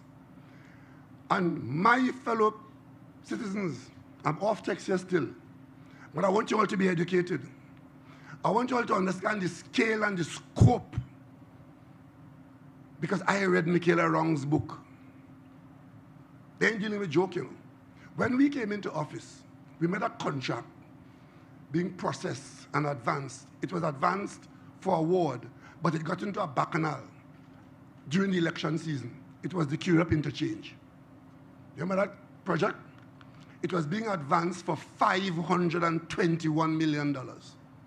Let me repeat that. It was being advanced for award for $524 million. And the reason why it wasn't awarded was because a cat fight broke out between ministers, cat and dog fight. 3 ministers were in a fight. 1 got fired, and then the contractors threatened to sue the government. Inside the election season, the government held its hand, the contract wasn't awarded, thank God. They offered the contractors some appeasement.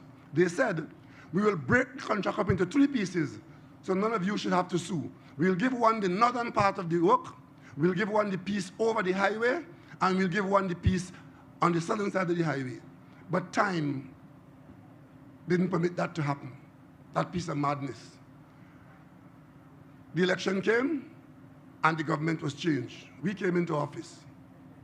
We scrapped all of that, and we put the contract out to competitive tender.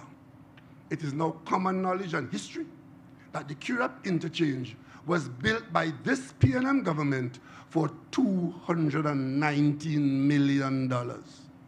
And the question you all have to ask yourselves, if the contract could have been built for $219 million, and that included an additional piece of lay-by road going from west to east.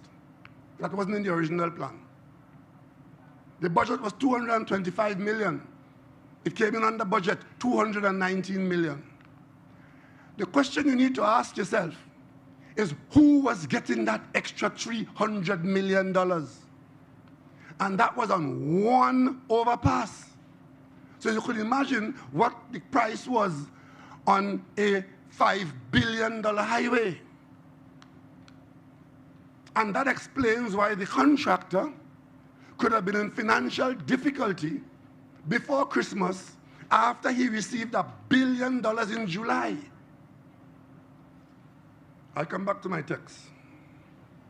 I was talking about the absence of any external monitoring, because if you borrow IDB money, if you borrow EU money or anything like that, there are procurement procedures to be followed which involve serious transparency, and you have an oversight where they see where the money is going. But if you don't want that to happen, you fund this juggernaut project out of the cash exchange. So money coming in, Ministry of Health, Education, as it comes in, you spend to the contractor with no oversight from any international agency. Those are the facts, ladies and gentlemen, boys and girls. This method of funding, the largest contract ever awarded in this country, also ensured that there was to be no oversight in payment and procedure. But of course, you heard a lot about procurement procedure for the last 8 years, eh? They got very interested in procedure after that because they know what can be done by people who are just basically unpatriotic. Just basically unpatriotic. Not even the cabinet was interested. It was an open trough where whosoever was bold-faced enough may take as much as you want. When we came into office in September 2015, over $5 billion had already been spent, with only 49% of the construction being concluded by OAS. Remember that, eh? The contract was for $5.2 billion. They spent $5 billion. So they only had 200 million left. But only 49% of the work was done. And that will explain what Mr. George told you, that the addendum that was mentioned, they sat down with the lucky contractor and excised from his contractual obligations certain aspects of the work. They turned overpasses into roundabouts, and interestingly enough, in a neighborhood where they represent the constituents, Pinal, Debe, and that environment, they converted their 4-lane road into a 2-lane road. But having done that, they left the contractor with the full price that was contracted in July of 2010 for the entire works. It is said that some people born with a gold spoon in their mouth. OS was born with UNC in Trinidad and Tobago.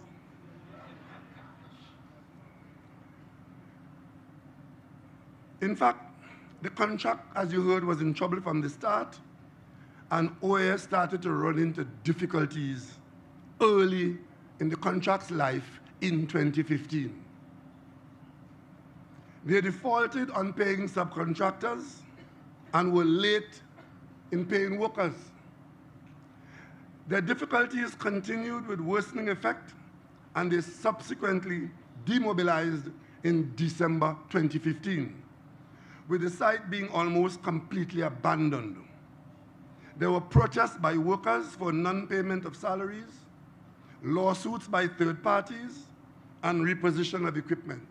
I know about this because the minister came to me as Prime Minister, and the workers were out there. It wasn't their fault. They worked.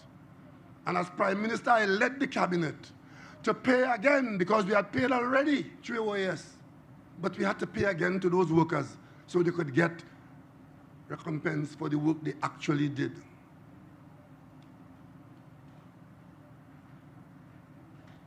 Yesterday, Friday in the parliament, I had to hear the opposition leader telling the country and the world that Brian Manning and Faris Al-Rawi can't talk for poor people in this country because they come from parents who had.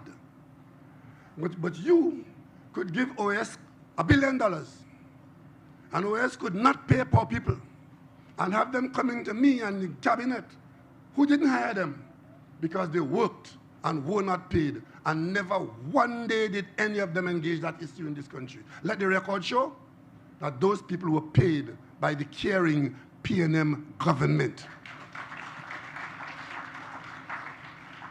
And against this backdrop, the international newsreels confirmed that OAS had filed for judicial reorganization in Brazil on the 31st of March 2015, whereby it sought bankruptcy protection. In short, OAS went bankrupt in March 2015. In law, under the contract, OAS was considered to be bankrupt from March 31st, 2015. By March 2015, therefore, this project was in dire difficulties, and the former government should have been pursuing ways and means to terminate the contract with OAS to protect the public interest. Under FIDIC, there were various ways to terminate, with varying degrees of complication and potential litigation, especially if it was mishandled. However, virtually all commercial contracts allow for automatic termination upon the contracted party becoming bankrupt. Once bankruptcy arrives in a contract, contractors, you here with us? You know, I know. Once bankruptcy entered the scene, the client would have been protected by the bonds, and the client could retrieve those bonds to protect the money it paid to the bankrupt contractor, not in Trinidad and Tobago. However, the relevant clause existed in our contract here. That clause for protection existed in the May 2015 contract. Under the FIDIC contract, the UNC government could have and was required to immediately invoke clause 15(2)(e) and terminate OAS on the ground that it was bankrupt. But you heard from Mr. George what actually happened.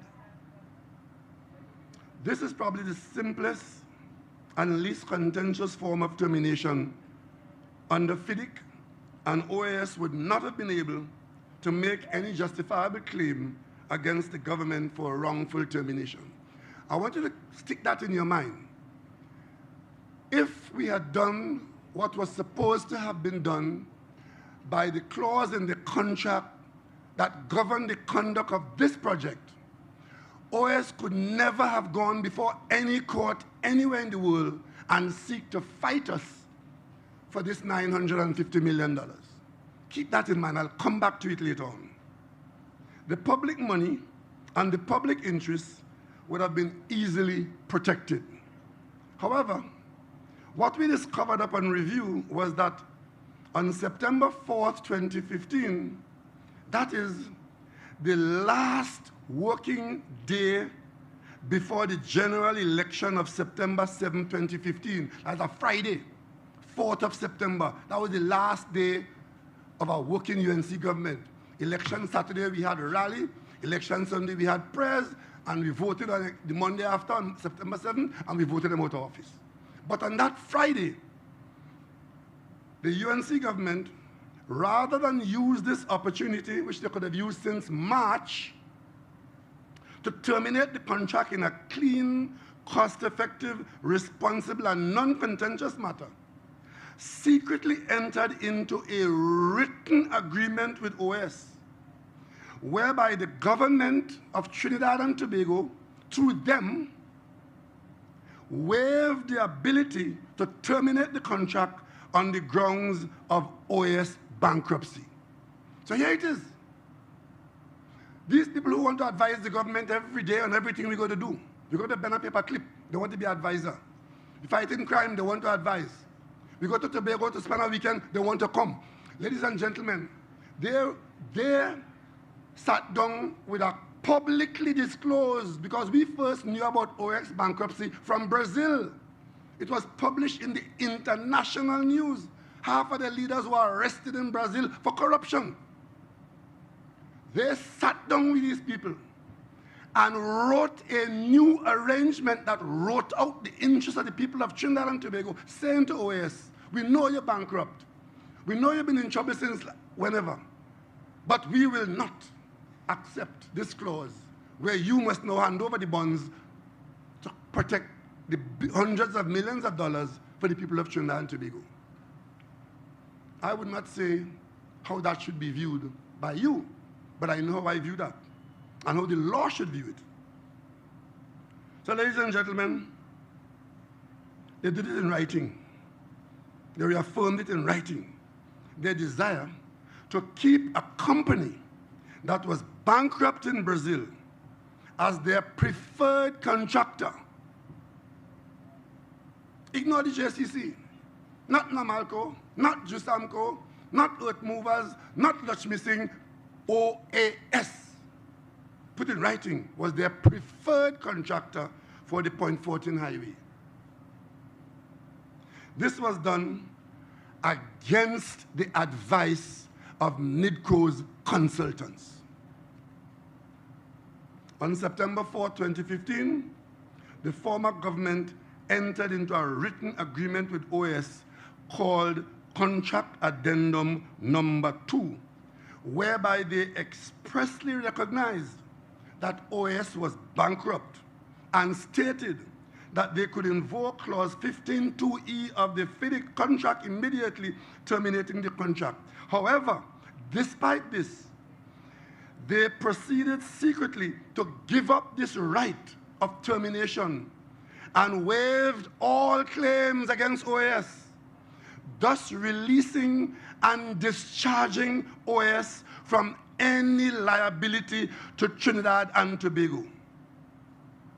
This curious act paved the way for the government and people of Trinidad and Tobago to stand to lose over $900 million in bonds that secured the state's interest in the event of bankruptcy of the contractor, a bankruptcy that had been determined and acknowledged by the government that was doing this travesty to the people of Trinidad and Tobago. The action by the UNC government on the day before a general election was very questionable, and they have never explained why they threw away the cleanest, easiest, most cost-effective, and simplest opportunity to have terminated OAS. Not one of them has ever attempted to provide a plausible explanation as to why they were so generous, loving, and protective of a disgraced Brazilian contractor. You know how they deal with what I just told you for the last how many minutes? You know how a government of Trinidad and Tobago deal with that? Just pretend it has not happened, it has not been said, and just say nothing. And stir up all kind of rah-rah and manima on other issues. And for in fact, it's more than 8 years. It's about 12 years I have been pursuing this matter at various stages. There is never a response from those who were in office who carried out this strategy. They decided just to say nothing. It's a 9-day country. People gonna forget. Call the election now, call the election now. And they know that after they do this, they could call for election, go to the polls, and you could vote them back into office. Ladies and gentlemen, if today I'm passionate and emotional about this, it is because I have spent 40-odd years of my life in public service, and this is the worst rape I have ever seen on the people of Trinidad and Tobago. And somehow, they know that you could vote them back into office to continue this, talking about returning to the glory days of the UNC. These were the glory days, but not for you. Ladies and gentlemen, additionally, they removed from OAS responsibility substantial sections of the highway with an intention to award construction of these unbuilt parts of this highway to other contractors at an additional cost to the taxpayer. They removed 26% of the highway works, worth 1.5 billion, which should have been 1.5 billion inside the 5.2 billion.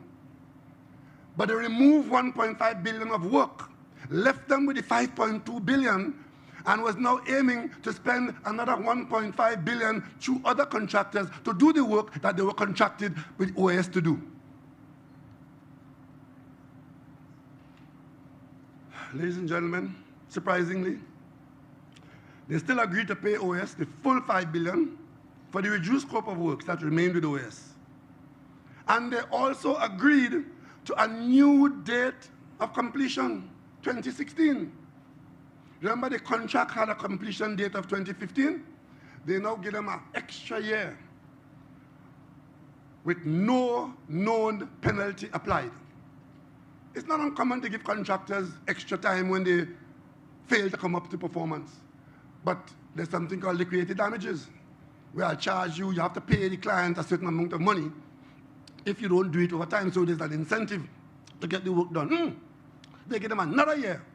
The bankrupt contractor, you're giving a year. Bankrupt contractor since May 2015, you are giving an additional year with no terms and conditions to say you have a penalty. To summarize, ladies and gentlemen, on September 4th, 2015, when OAS was in bankruptcy and was experiencing severe difficulty in meeting its obligations to suppliers, subcontractors, and workers, rather than terminate OAS, the former government agreed to allow OAS to continue with the contract under their protection for roughly the same sum they were originally agreed for, $5.2 billion, $5 billion. The UNC government went further and burdened taxpayers with additional expenses of over $2 billion to pay new contractors and other liabilities on this very contract. Further, in a curious attempt to something called value engineering, they removed, as I told you, certain parts of the structure. Give us an overpass, which is a mound of dirt, and you drive around it, as against driving over the traffic and going straight, as we know. And they did that in Superior to Mon Desir section of the highway. Superior to Mon Desir. So anytime you hear them saying, anytime you hear any of them, now that this road is open, anytime you hear any of them saying that the reason why Superior to Mon Desir don't have the highway spur going down there, and the piece of highway wasn't built there, and it's because the PNM discriminating against Indians, anytime you hear that, just remind them, it was their MPs led by a prime minister from their constituency that took that out of the contract. It was not in the contract. So when the court ordered us to spend the money we've won in the contract on the highway, we couldn't spend $1 on that piece of road because it had been taken out of the contract.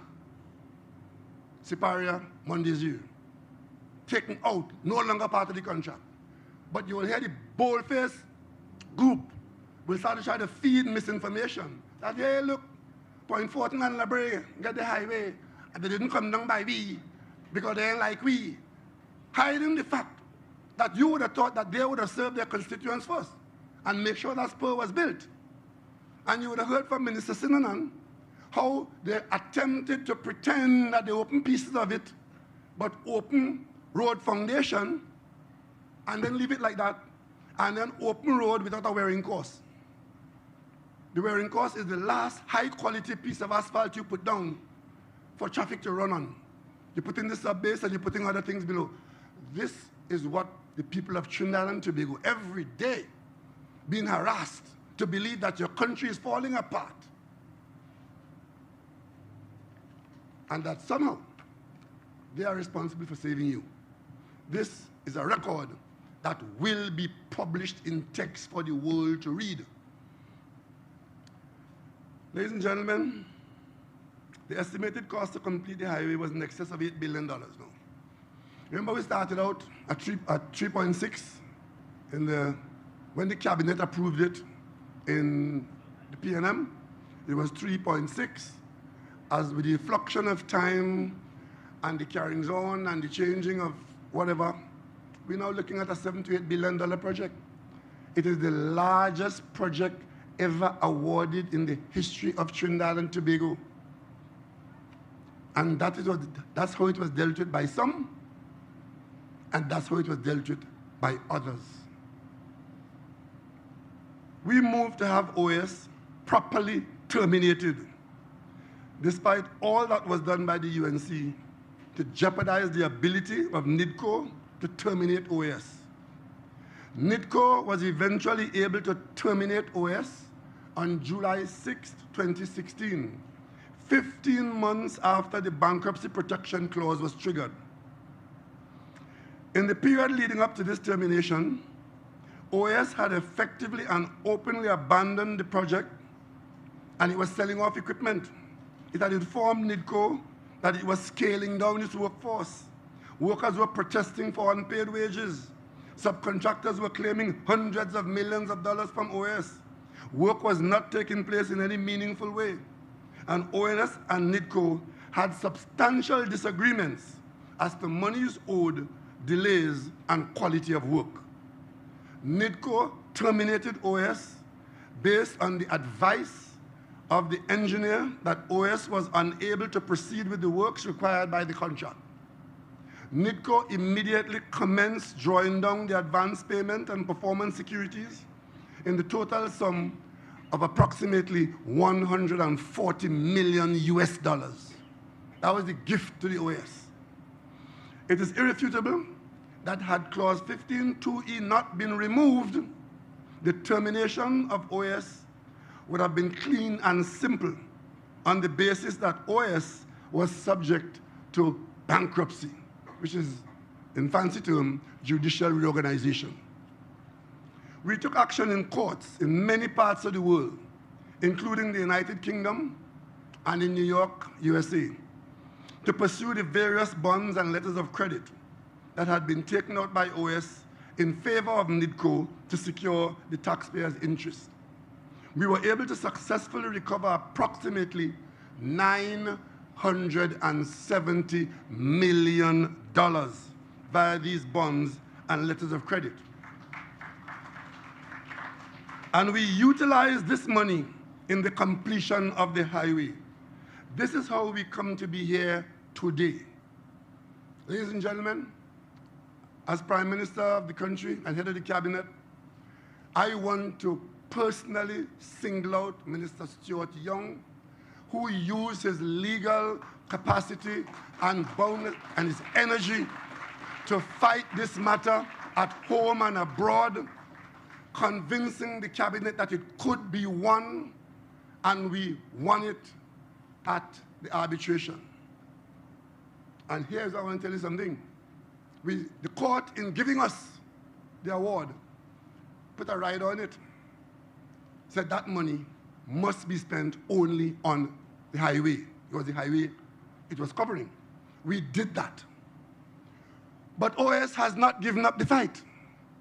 Because of what the UNC did in taking out the clause, leaving OS with a legal argument that there is no clause binding us to give up these bonds, the matter is, even though the local judge overturned the arbitrator's award, because you may recall, the arbitrator had actually given OS the money. We fought that and got it to court, and a local judge ruled in our favor. That is how we were able to spend the money. But the matter is still in arbitration. Is that the court? Yeah, the matter is still in the court. So if one day some judge Jinkababash, and decide to rule in OS favor in this matter, against all that I've told you here, it would mean that you, your children, your grandchildren, and your great-grandchildren will have to find over $1 billion to pay OS only because the clause was taken out of the contract. So while you're enjoying the highway, reflect for a moment that you may have to pay for it twice. You understand what I'm telling you?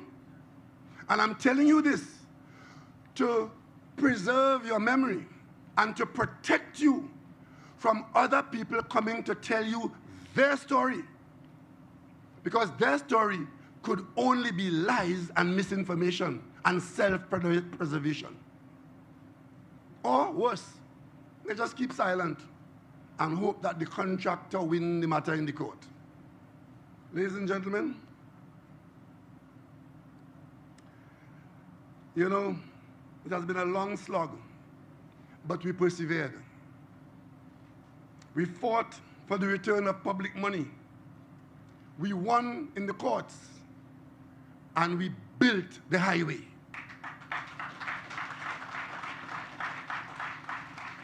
Point Fortin, Brea, Vance River, Cedros, Eccles, Erin.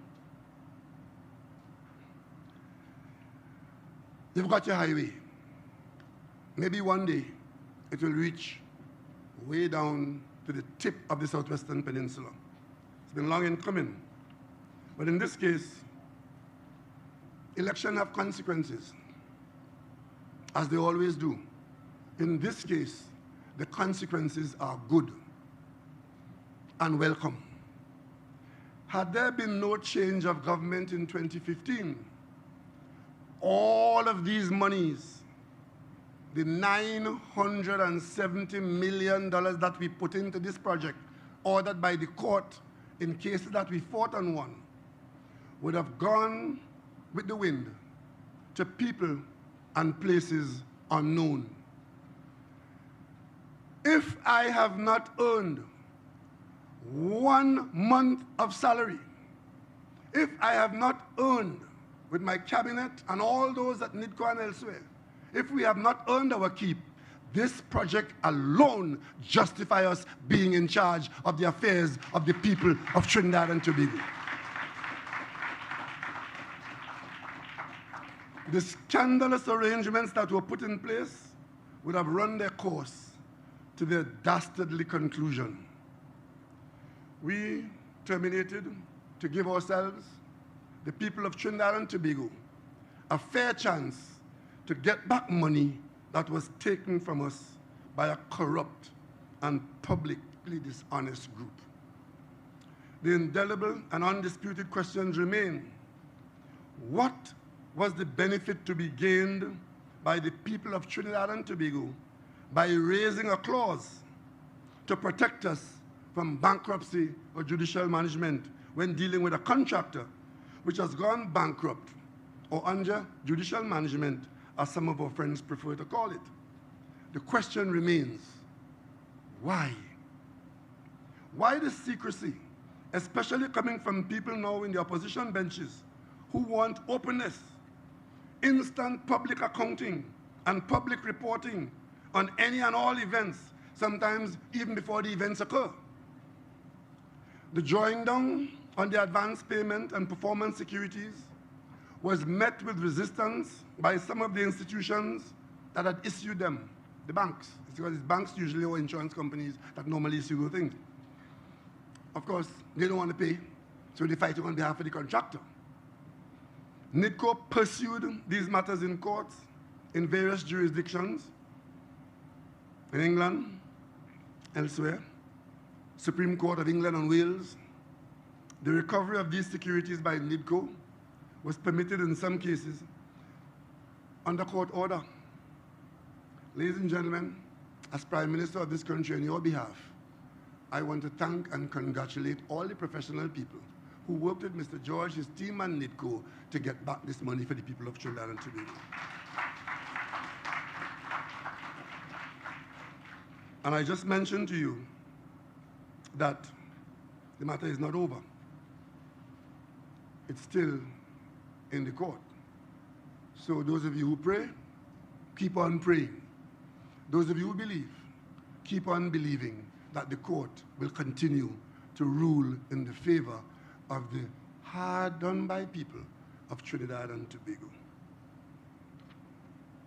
Ladies and gentlemen, fortunately, we did not give up and NIDCO appealed that arbitration.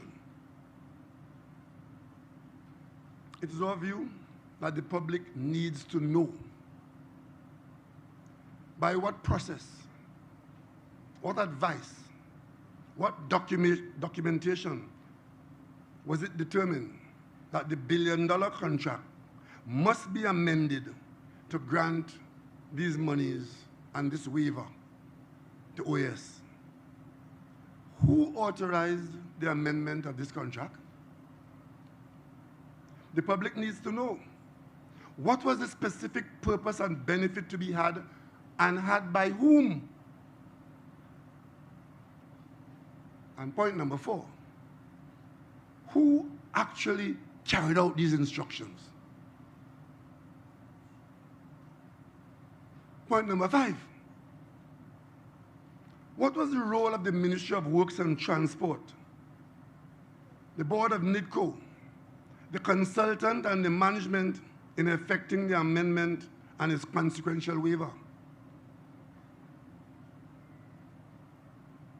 And this is a point I saw the most obscene article in one of today's newspapers, criticizing the budget debate, as they should, because it was a horrible debate.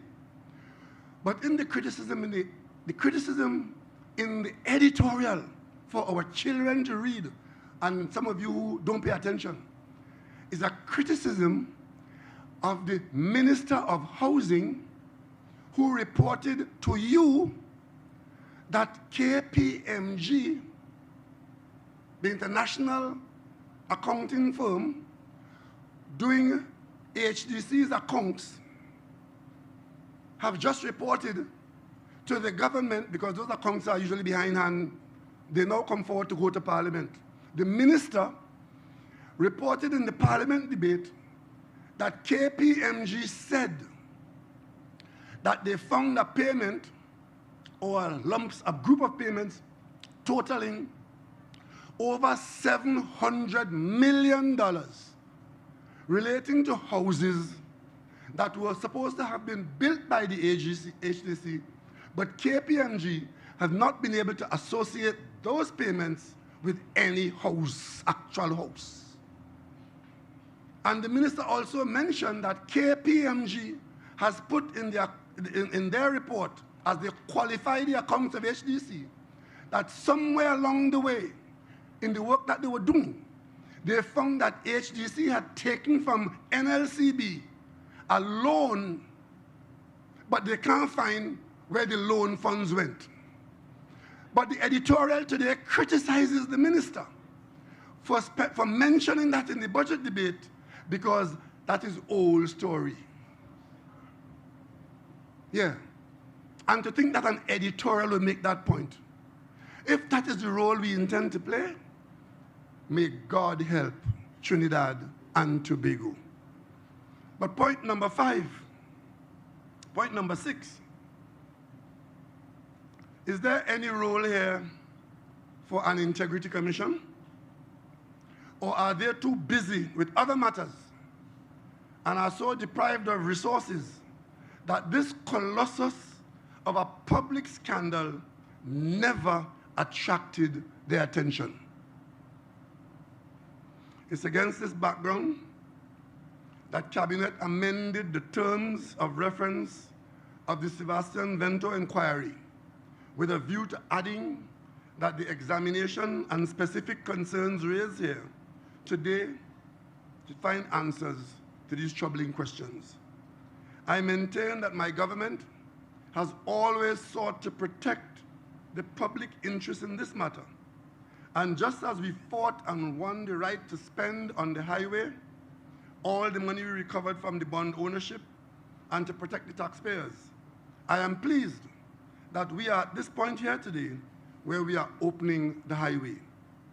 This piece of infrastructure, this highway, difficult and delayed as it has been, will now open up the Southwestern Peninsula in a way that nothing else has ever done. It opens up lands for housing, agriculture, light and heavy industry, tourism, and general recreation.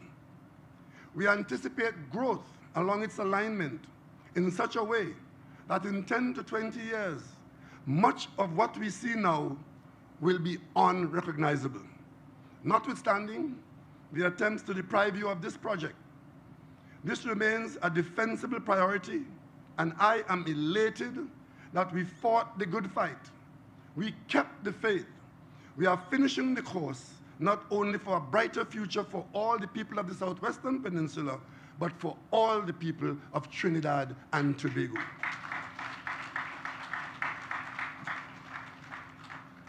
Ladies and gentlemen, Point Fortin has a rich football history. And today, after I went out last night to join the cheering crowds and putting a comeuppance on Guatemala, it's football time. So today, we will open the Archibald de Leon Highway from San Fernando to Point Fortin.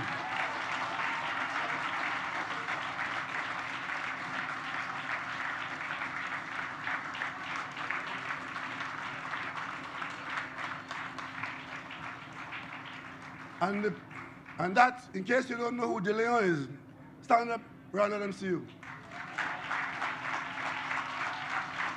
One of the greatest footballers ever produced by the Western Hemisphere on a Trinidad and Tobago team. And I maintain, if today we produce a footballer with half the skill and dedication of footballers like that, we will take on the world and beat them. The last point I want to make is this. While the Cape interchange is now taken for granted, and you pass over it and pass below it without any memory or record of its history, this highway will become that just now. You too will be driving on this highway, and some of you will forget what I just told you, but the written record here will never be lost.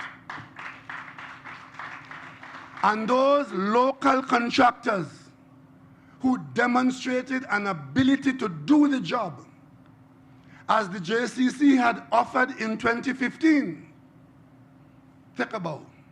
You represent Trinidad and Tobago.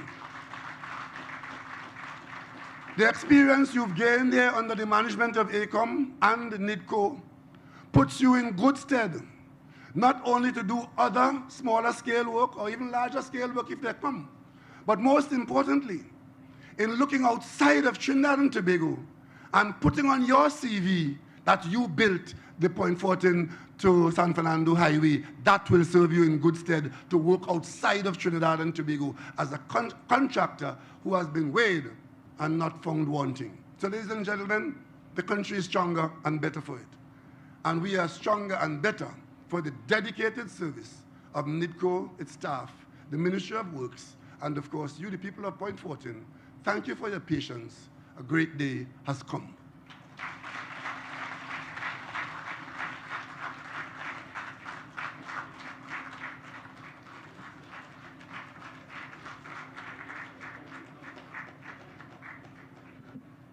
Prime Minister touching on some salient points there. A great day has come and the highway is here. Round of applause once again for the Honorable Keith Christopher Rowley, our Prime Minister of Trinidad and Tobago. We are definitely better for it. Ladies and gentlemen, the Prime Minister would have spoken about the great history and some of the greatness of the community of Point Fortin. At this juncture, we have come to a part of our event where we honor some of the exceptional members of the Point Fortin and Brea communities who have risen to the occasion in their own sphere of influence. The way we're going to do it, we would like our presenters to come on stage to present the awards, and as I call each one of the awardees' names, you can start making your journey toward the stage. We are very honored this morning to have none other than the Senator, the Honorable Richie Sukai, Minister in the Ministry of Works and Transport, to present the awards in the sphere of education. Please, a round of applause as we welcome the Honorable Minister.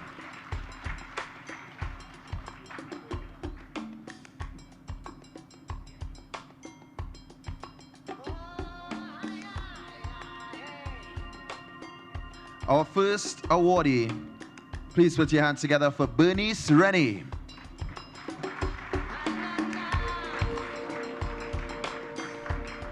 Bernice Rennie dedicated 34 years of her life to Point Fortin Junior Secondary School. She channeled her creativity into crafting poems, plays, stories, and songs. Among her most renowned musical compositions are Point Fortin, My Borough, a beloved song that serves as the borough's anthem and our commonwealth. The latter earned her the honor of receiving a letter of commendation from the late Her Majesty Queen Elizabeth II, conveyed through the Commonwealth Foundation. Receiving the award on her behalf, Miss Natasha Hagley Cyrus. Let's hear it for Bernice Rennie. Up next, we welcome Ronnie W. Williams.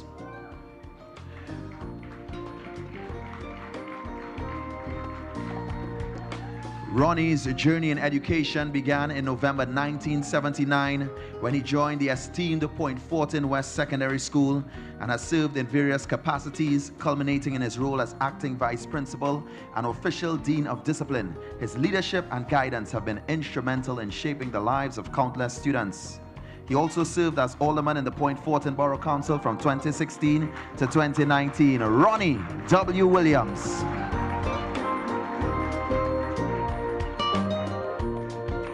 Our next honoree, Ann Carter Tittle.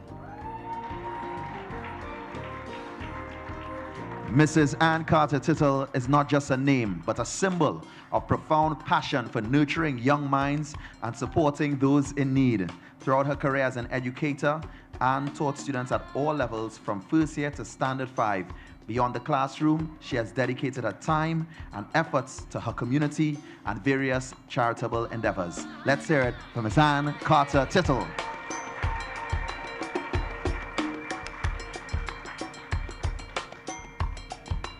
Next, we award Marion Barrow. Hailing from a family of educators, she embraced the noble profession of teaching and made a lasting impact on her students and the world of netball. She embarked on a career that spanned 4 decades, where 30 of those years was specifically devoted to guiding and educated standard 4 and 5 students. She was an avid sportswoman whose love for netball extended her to achieve active involvement in the St. Patrick Netball League. Let's hear it for Marion Barrow.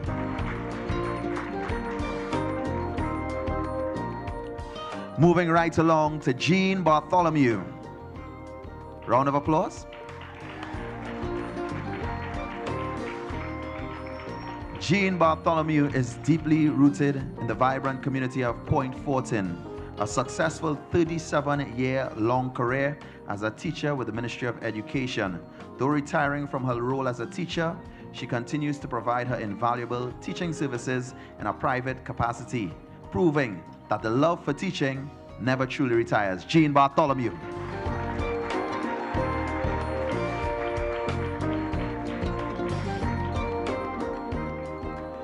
We now move on to the category of business entrepreneurship. We ask Minister Sukai to remain on stage. First up is Raymond Aaron.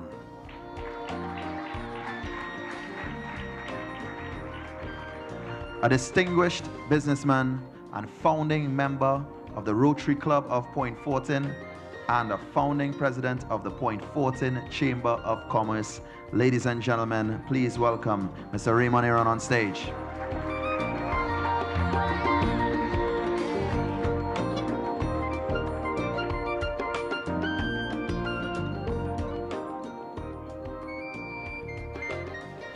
Next up, let's hear it for Shafir Ali. affectionately known as FIZE, the Managing Director of SHHE Construction Limited. Under his steadfast leadership, witnessed the exponential growth both in size and expertise, and is recognized as a well-established reputation in TNT's construction industry. SHHE Construction Limited. Let's hear it for Shafiru Faizi Ali.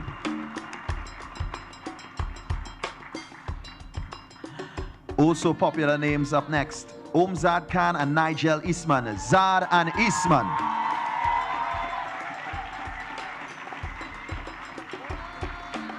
They have made Point Fortin a hub of fashion innovation, elevating the town to a place of global recognition and acclaim. For 3 decades, their creations have adorned Miss Universe contestants, celebs such as Destiny's Child, and Dirty People for the Gospel Grammy Awards. Let's hear it for Zad and Eastman.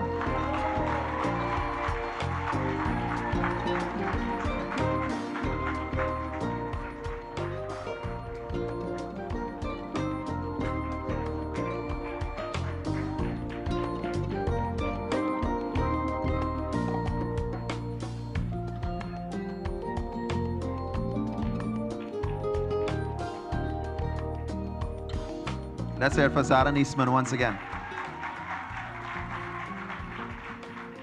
Our next awardee is Sheldon Mohammed.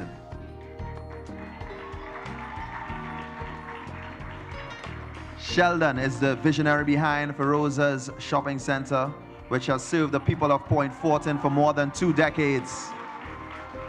He recognizes the profound importance of giving back to the community that has wholeheartedly supported him throughout his career. His philanthropic efforts have touched the lives of many, making him a respected figure not only in the business world, but also in the hearts of the people he serves. Sheldon Mohammed. Moving along to awardee Louis John Williams. Mr. John Williams is an accomplished entrepreneur and community advocate with significant experience in the construction and automotive industries. Possesses over 35 years of experience in the construction industry and over 20 years of experience in the automotive sector. Ladies and gentlemen, please put your hands together for Mr. John Williams.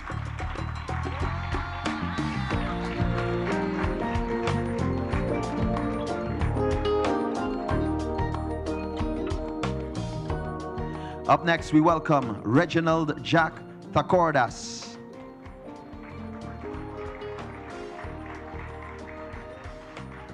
Affectionately known as Jack, he has served the community of Brea for the past 50 years. Captain America Chicken, Super Bake, and Games World are iconic names closely associated with his legacy. His entrepreneurial spirit and dedication has brought forward businesses such as RJT Plaza and Quick Stop, and he's made his impact on the community. Ladies and gentlemen, please, let's hear it for Mr. Reginald Jack Thakordas.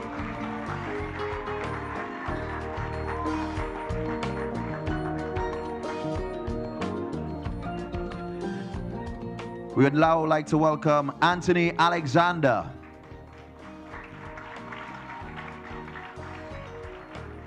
The dynamic managing director of Zand Welding Contractors Company Limited.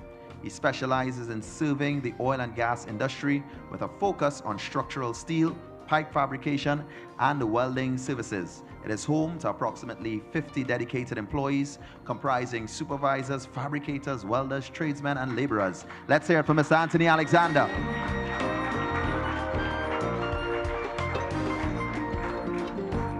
We'd also like to thank Minister Sukai at this point in time for joining us. Thank you very much, Minister Sukai. And we now invite Member of Parliament for Point Fortin, Mr. Kennedy Richards, to present the awardees for community service. Please, let's welcome him with a round of applause.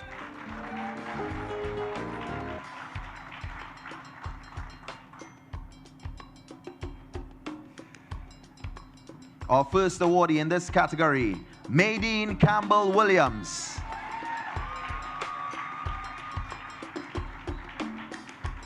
The career in education spans an impressive 34 years.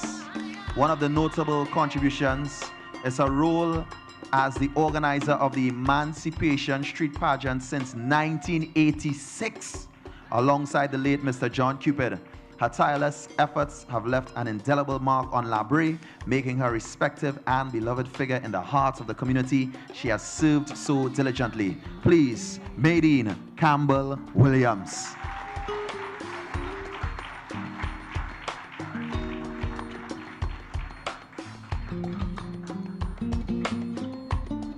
Nothing but honor for the community. Next up, we welcome Edwin Noel.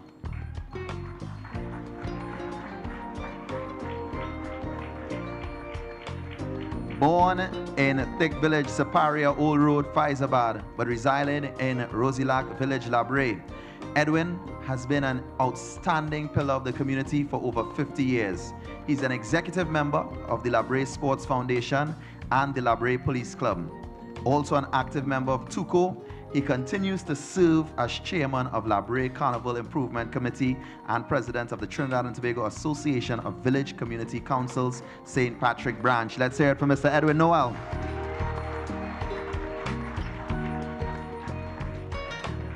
We now award Kelvin Ebby George. Founder and president of the Ibisco Foundation, an outreach NGO based in Point Fortin. He's known to many. He became involved in community service during his childhood. Today, receiving the award on his behalf, Tricia Richardson. Please, a round of applause for Mr. Kelvin Ebby George.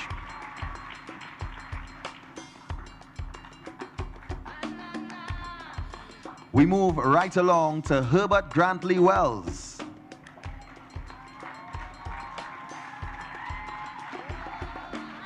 A proud son of Point Fortin, whose professional journey is as diverse and impactful as his educational background. Owner and managing director of SMH General Construction Limited, he's extremely passionate about community and lending a hand, having formed and gifted 10 companies to budding businessmen in the community of Point Fortin. Herbert Grantley Wells.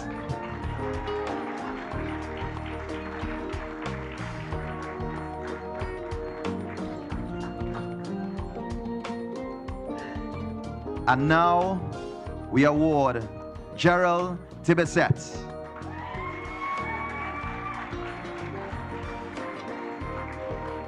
Better known to many as DJ Bump. He has been involved in community activities in La Brea since the age of 14.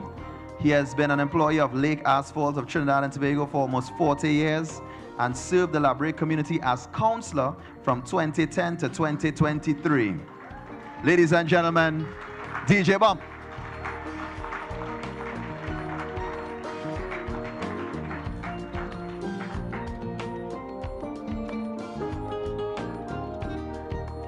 Thank you, Honorable Minister, but I invite you to please kindly stay with us as we present the lone awardee for the category of youth development. And this is one that is truly dear to my heart, and I'm honored to see this today. No Youth Left Behind.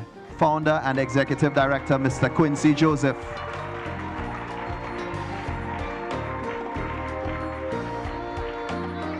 So for those of you all that may not know, Mr. Joseph ensures intervention remains relatable and accessible to the most vulnerable and in need of training. An ex-convicted United States felon, he continues to transform his life while utilizing the lessons learned from his personal experience to provide unique perspectives and guidance. Expanding to the sister Isle of Tobago, Mr. Joseph was nominated and shortlisted for the 2014 National Youth Award of the Year. Now, ladies and gentlemen, this is a youth developer, Mr. Quincy Joseph of No Youth Left Behind. Thank you very much, Minister. We now resume our presentation of awards in the spheres of sport to be handed out by the Honorable Randall Mitchell, Minister of Tourism, Culture and the Arts. Please welcome Mr. Mitchell with a round of applause.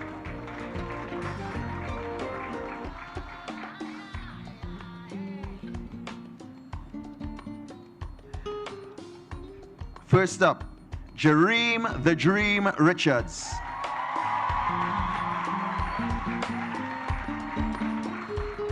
His mother is here to collect the award, but Jareem's foray into the limelight began in 2017 when he claimed the bronze medal in the 200 meters at the World Championship in Athletics. His many accolades include a record-breaking gold in the 400 meters at the World Indoor Championships, and he anchored the Trinidad and Tobago quartet to gold in the men's 4x400 meter relay at the same Commonwealth Games. He's a world champion, world indoor champion, world champion bronze medalist, and a 3-time Commonwealth Games winner. Ladies and gentlemen, a man that shows that the dream is possible, Jareem the Dream Richards.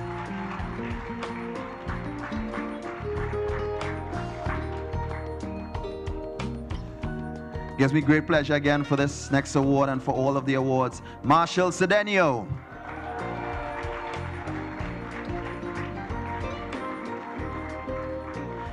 As a sprinter, we have seen him compete at 2 outdoor world championships and 1 indoor world championships. Holder of a silver medal. He achieved his personal best time in the 400 meter in the finals of the 2016 Summer Olympics. His journey in the world of athletics is a testament to the pursuit of excellence and a source of inspiration for aspiring athletes worldwide. Let's hear it for Marshall Cedeno.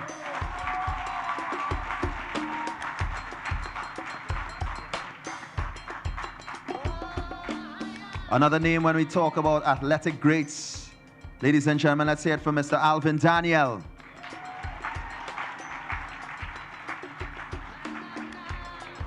During his time as an athlete, Alvin, along with fellow athletes Patrick DeLeese, Neil De Silva, and Ian Morris, achieved an extraordinary feat by holding a national record in the 4x400 meter relay event during the heats of the 1992 Summer Olympics.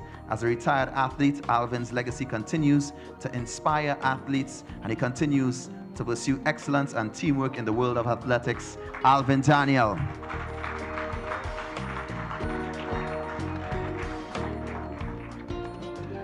We now welcome Steve Wonderboy David, a renowned footballer who left his mark on both the North American Soccer League and international football. Wrapped up his career in the league as the 8th all-time leading scorer with 228 points across 175 games, which included an impressive 100 goals, ranking 7th best in the league. He was inducted into the Trinidad and Tobago Football Hall of Fame in 2008 and remains an iconic figure, Steve Wonderboy David.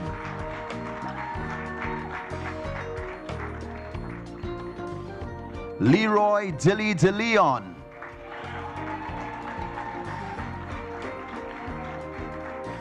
Also played in the North American Soccer League for around 16 years with notable clubs such as Washington Darts, Miami Gators, Washington Diplomats, San Jose Earthquakes, and the Phoenix Inferno. Leroy continues to be closely associated with sport, and he's giving Super Blue a touch of defeat.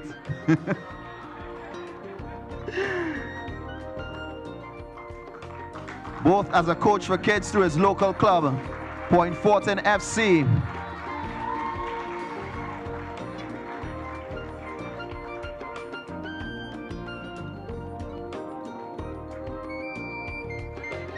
Ladies and gentlemen, in recognition of greatness, Leroy Dilly De Leon.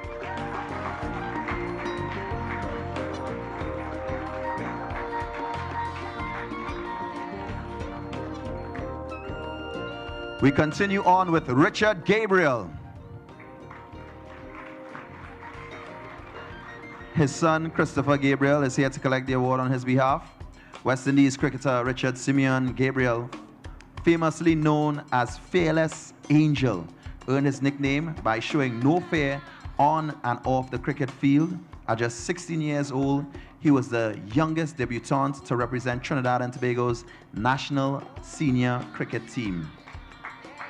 Ladies and gentlemen, let's hear it for the Fearless Angel, Richard Gabriel.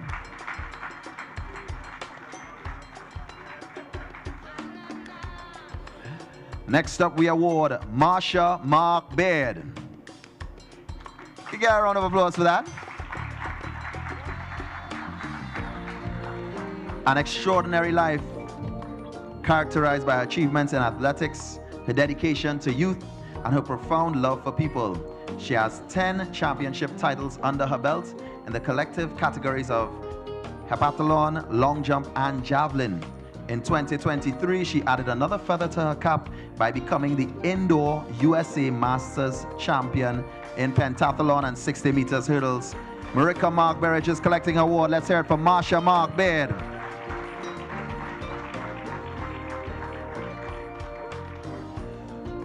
Wilfred Bound to Score Cave.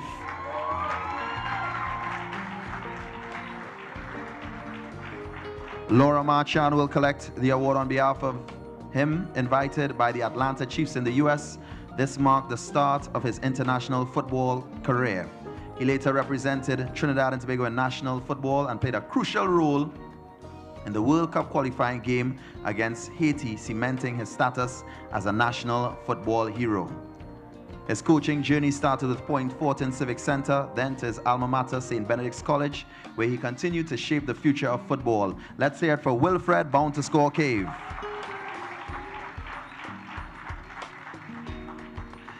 Mr. Brian Williams.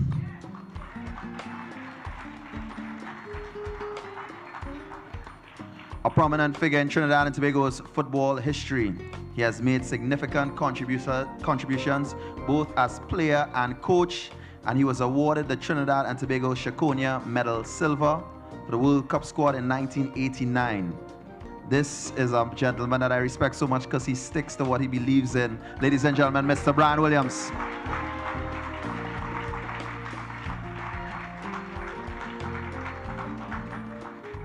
Thank you very much, Minister Mitchell, for presenting the awards. We would now like to present in the sphere of culture to be handed out by Mr. Terry Rondon, Councillor for Valencia East. Okay. Mr. Terry Rondon to present.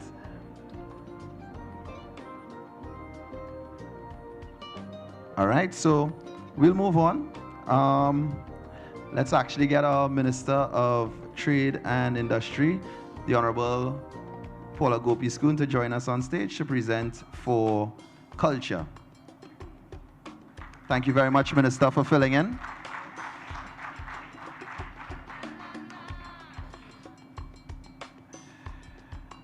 We start with the late John Gladstone Cupid. We welcome his daughter, Zara Cupid, to collect on his behalf. Celebrated researcher, historian, and organizer. He was a visionary whose passion and dedication to Trinidad and Tobago's cultural heritage is incomparable. A stalwart of the National Carnival Commission for many years, working tirelessly in festival, folklore arts, craft, and so many other areas of carnival tradition. Let's hear it for John Cupid.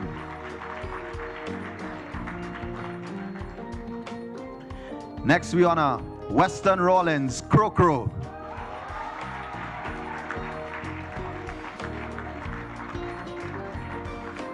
Nothing short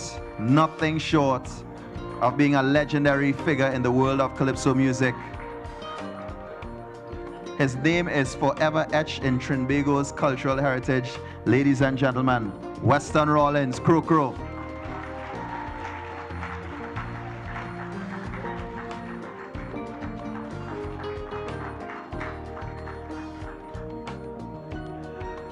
Terrell Marcel.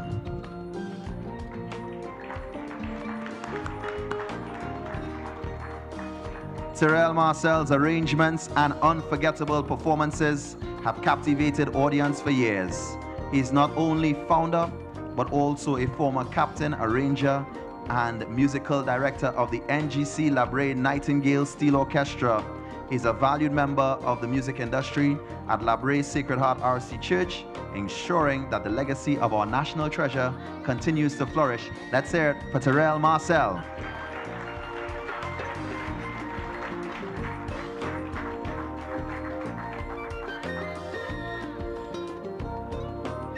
Marcia Lewis.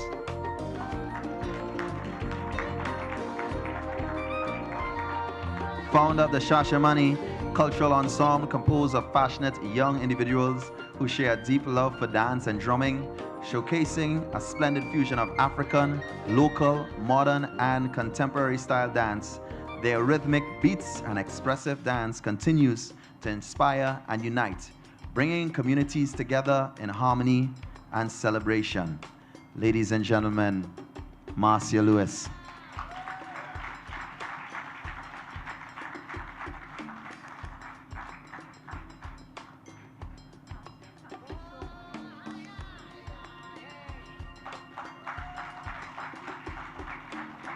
And also thank you very much, Honorable Minister. We now would like to welcome the Prime Minister, Dr. the Honorable Keith Rowley, to distribute the final 2 awards that we have here today. So ladies and gentlemen, please welcome the Prime Minister with a round of applause to distribute the final 2.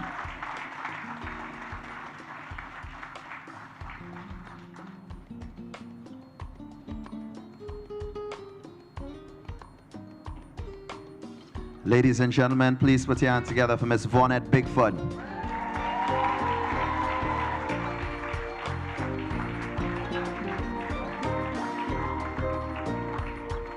Much more than a vocalist, an entertainment entrepreneur, a passionate band leader, and the vibrant new host of the iconic youth talent show 12 and Under, and also firm wearer and believer of Zadan Eastman and Labre Strong, Vonette Bigford.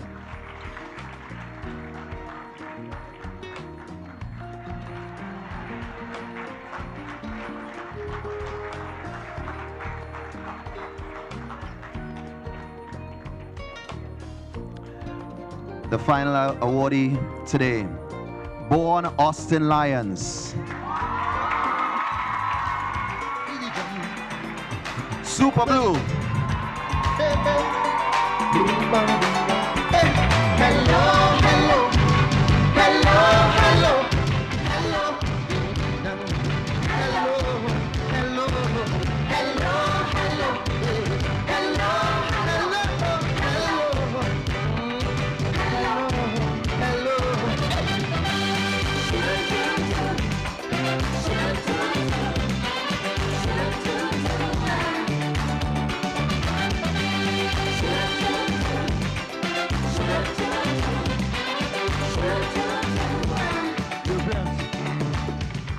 Meeting people is so wonderful. I can hardly wait to meet someone like you. Maybe just to give myself a chance. Helping people. Hi to you, everybody.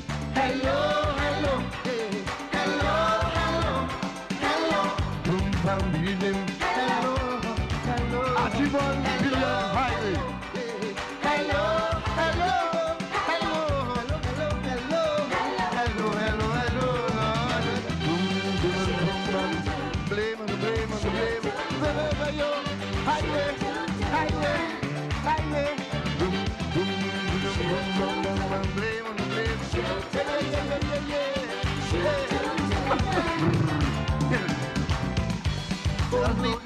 Things under control. Oh, yeah. Very often we should say hello. Hello. You can start with me, my friend, today. Right now. At someone in the eye and say hello, hello. Highway. Hello, hello. Hello. Hello. Hello. Hello. Hello. Hey. Hello.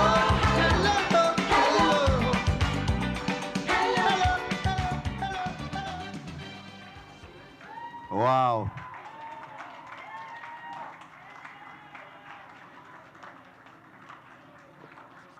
Well, ladies and gentlemen, we have come to the end of today's proceedings, but please join me in welcoming to do the one thing that we must do, given that everything that has happened today has been so amazing. Please put your hands together for Miss Esther Farmer, President of NITCO, who will deliver our vote of thanks. That's an extremely hard act to follow. So, I sat here and I listened, and I'm like, everybody has done my job for me. But I want you all to with the same enthusiasm that you just had that physical award, I want you all to walk along with me while we do some verbal award. And I start with the Prime Minister. You heard his passion, and we at NITCO got that. We got 2 instructions when we came. Protect the public coffers. Demand value for your money. And you could have seen that in his presentation there. And the second instruction he gave us, make sure this project was an engine of growth. Make sure it grows the construction industry. Mr. Prime Minister, I thank you. We listened. We listened. We got innovative measures to get our contractors involved, and we delivered. You have a highway product now worthy of the bar you set us. Minister Imber, you followed your Prime Minister. We could not get a cent. You saw the minister shake that piece of paper. There were days we practiced how we will go to FNGP because it was a tag team. It was Minister Imber. It was Minister Young. It was all the ministers. They were just, you could not spend a cent unless you could answer for it. Minister Imber, I thank you. Because of that, we did a very economic project. Minister Sinanan, notice, watch my faces.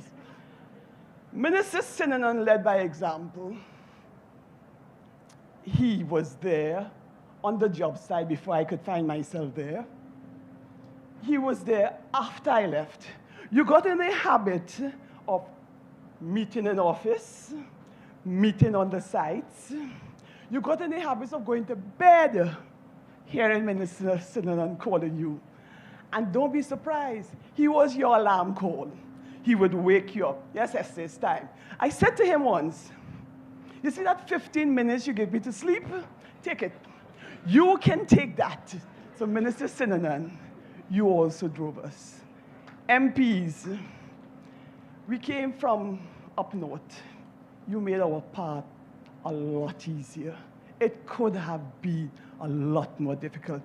You showed us what not to do. You worked with us, and we thank you because we could not do it alone.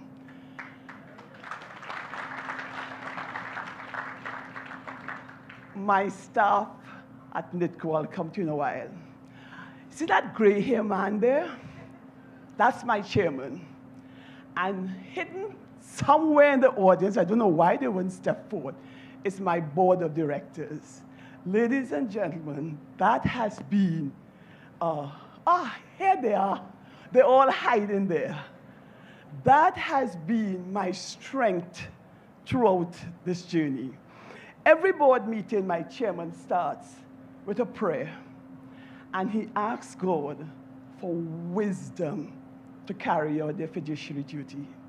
Chairman, board, I guarantee you your prayers have answered. You understand? You now have a highway that has utilized your collective wisdom, and I stand proud to be with you. You heard your president, you heard your chairman actually give accolades to us. That doesn't come easy. He says, excellence must be intentional. He does not reward effort. NITCO team, NITCO project management team, NITCO management team. Where's Dennis? Dennis, stand. I want you all to watch this young man. That is the future of NITCO. That young man has been throughout this project with us. That young man taught me San Fernando, and I'll always be grateful. That young man is instrumental in getting you this highway. Thank you, Dennis. Thank you, all of NITCO. I am proud to be your president, all of NITCO team. To all the ministries, Ministry of Works, Ministry of Utilities, everybody who contributed, because we had lots of relocation, etc. Everybody who contributed, I thank you. You took a part and you made this a success. ACOM, thank you. You've been thanked throughout this whole event. With ACOM and all the designers, I thank you. Contractors, I know I'm not an easy taskmaster, but we were given a directive by the Prime Minister. You sharpen your pencils. We ensured you sharpen your pencils. You learn to do it the right way. And now you heard your Prime Minister say you can go abroad. Yes, we had a part in your development. Stand tall, stand proud. You're now in the big league. And finally, I want to thank God. I want to thank God because if we didn't have him in our midst, we would not be where we are today.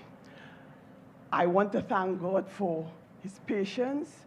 I want to thank God for allowing the people of Point Fortin to bear with us as we delayed in delivery. I want to thank God that you bought into the dream, that you will appreciate this dream, and that is just the start. Thank you.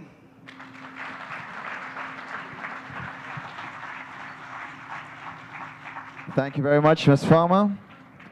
Ladies and gentlemen, we would now like to wrap up for today, and we would actually like our Prime Minister and the other ministers to lead us out, and then everyone else we can exit after we head to the roundabout for the unveiling of the commemorative plaque, and it will be followed by the ribbon cutting ceremony. So members of the audience, I ask that you allow the Prime Minister and others to make their exit first. Once again, we thank you all for being here. We now make our way towards the roundabout for the unveiling of the commemorative plaque.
TTT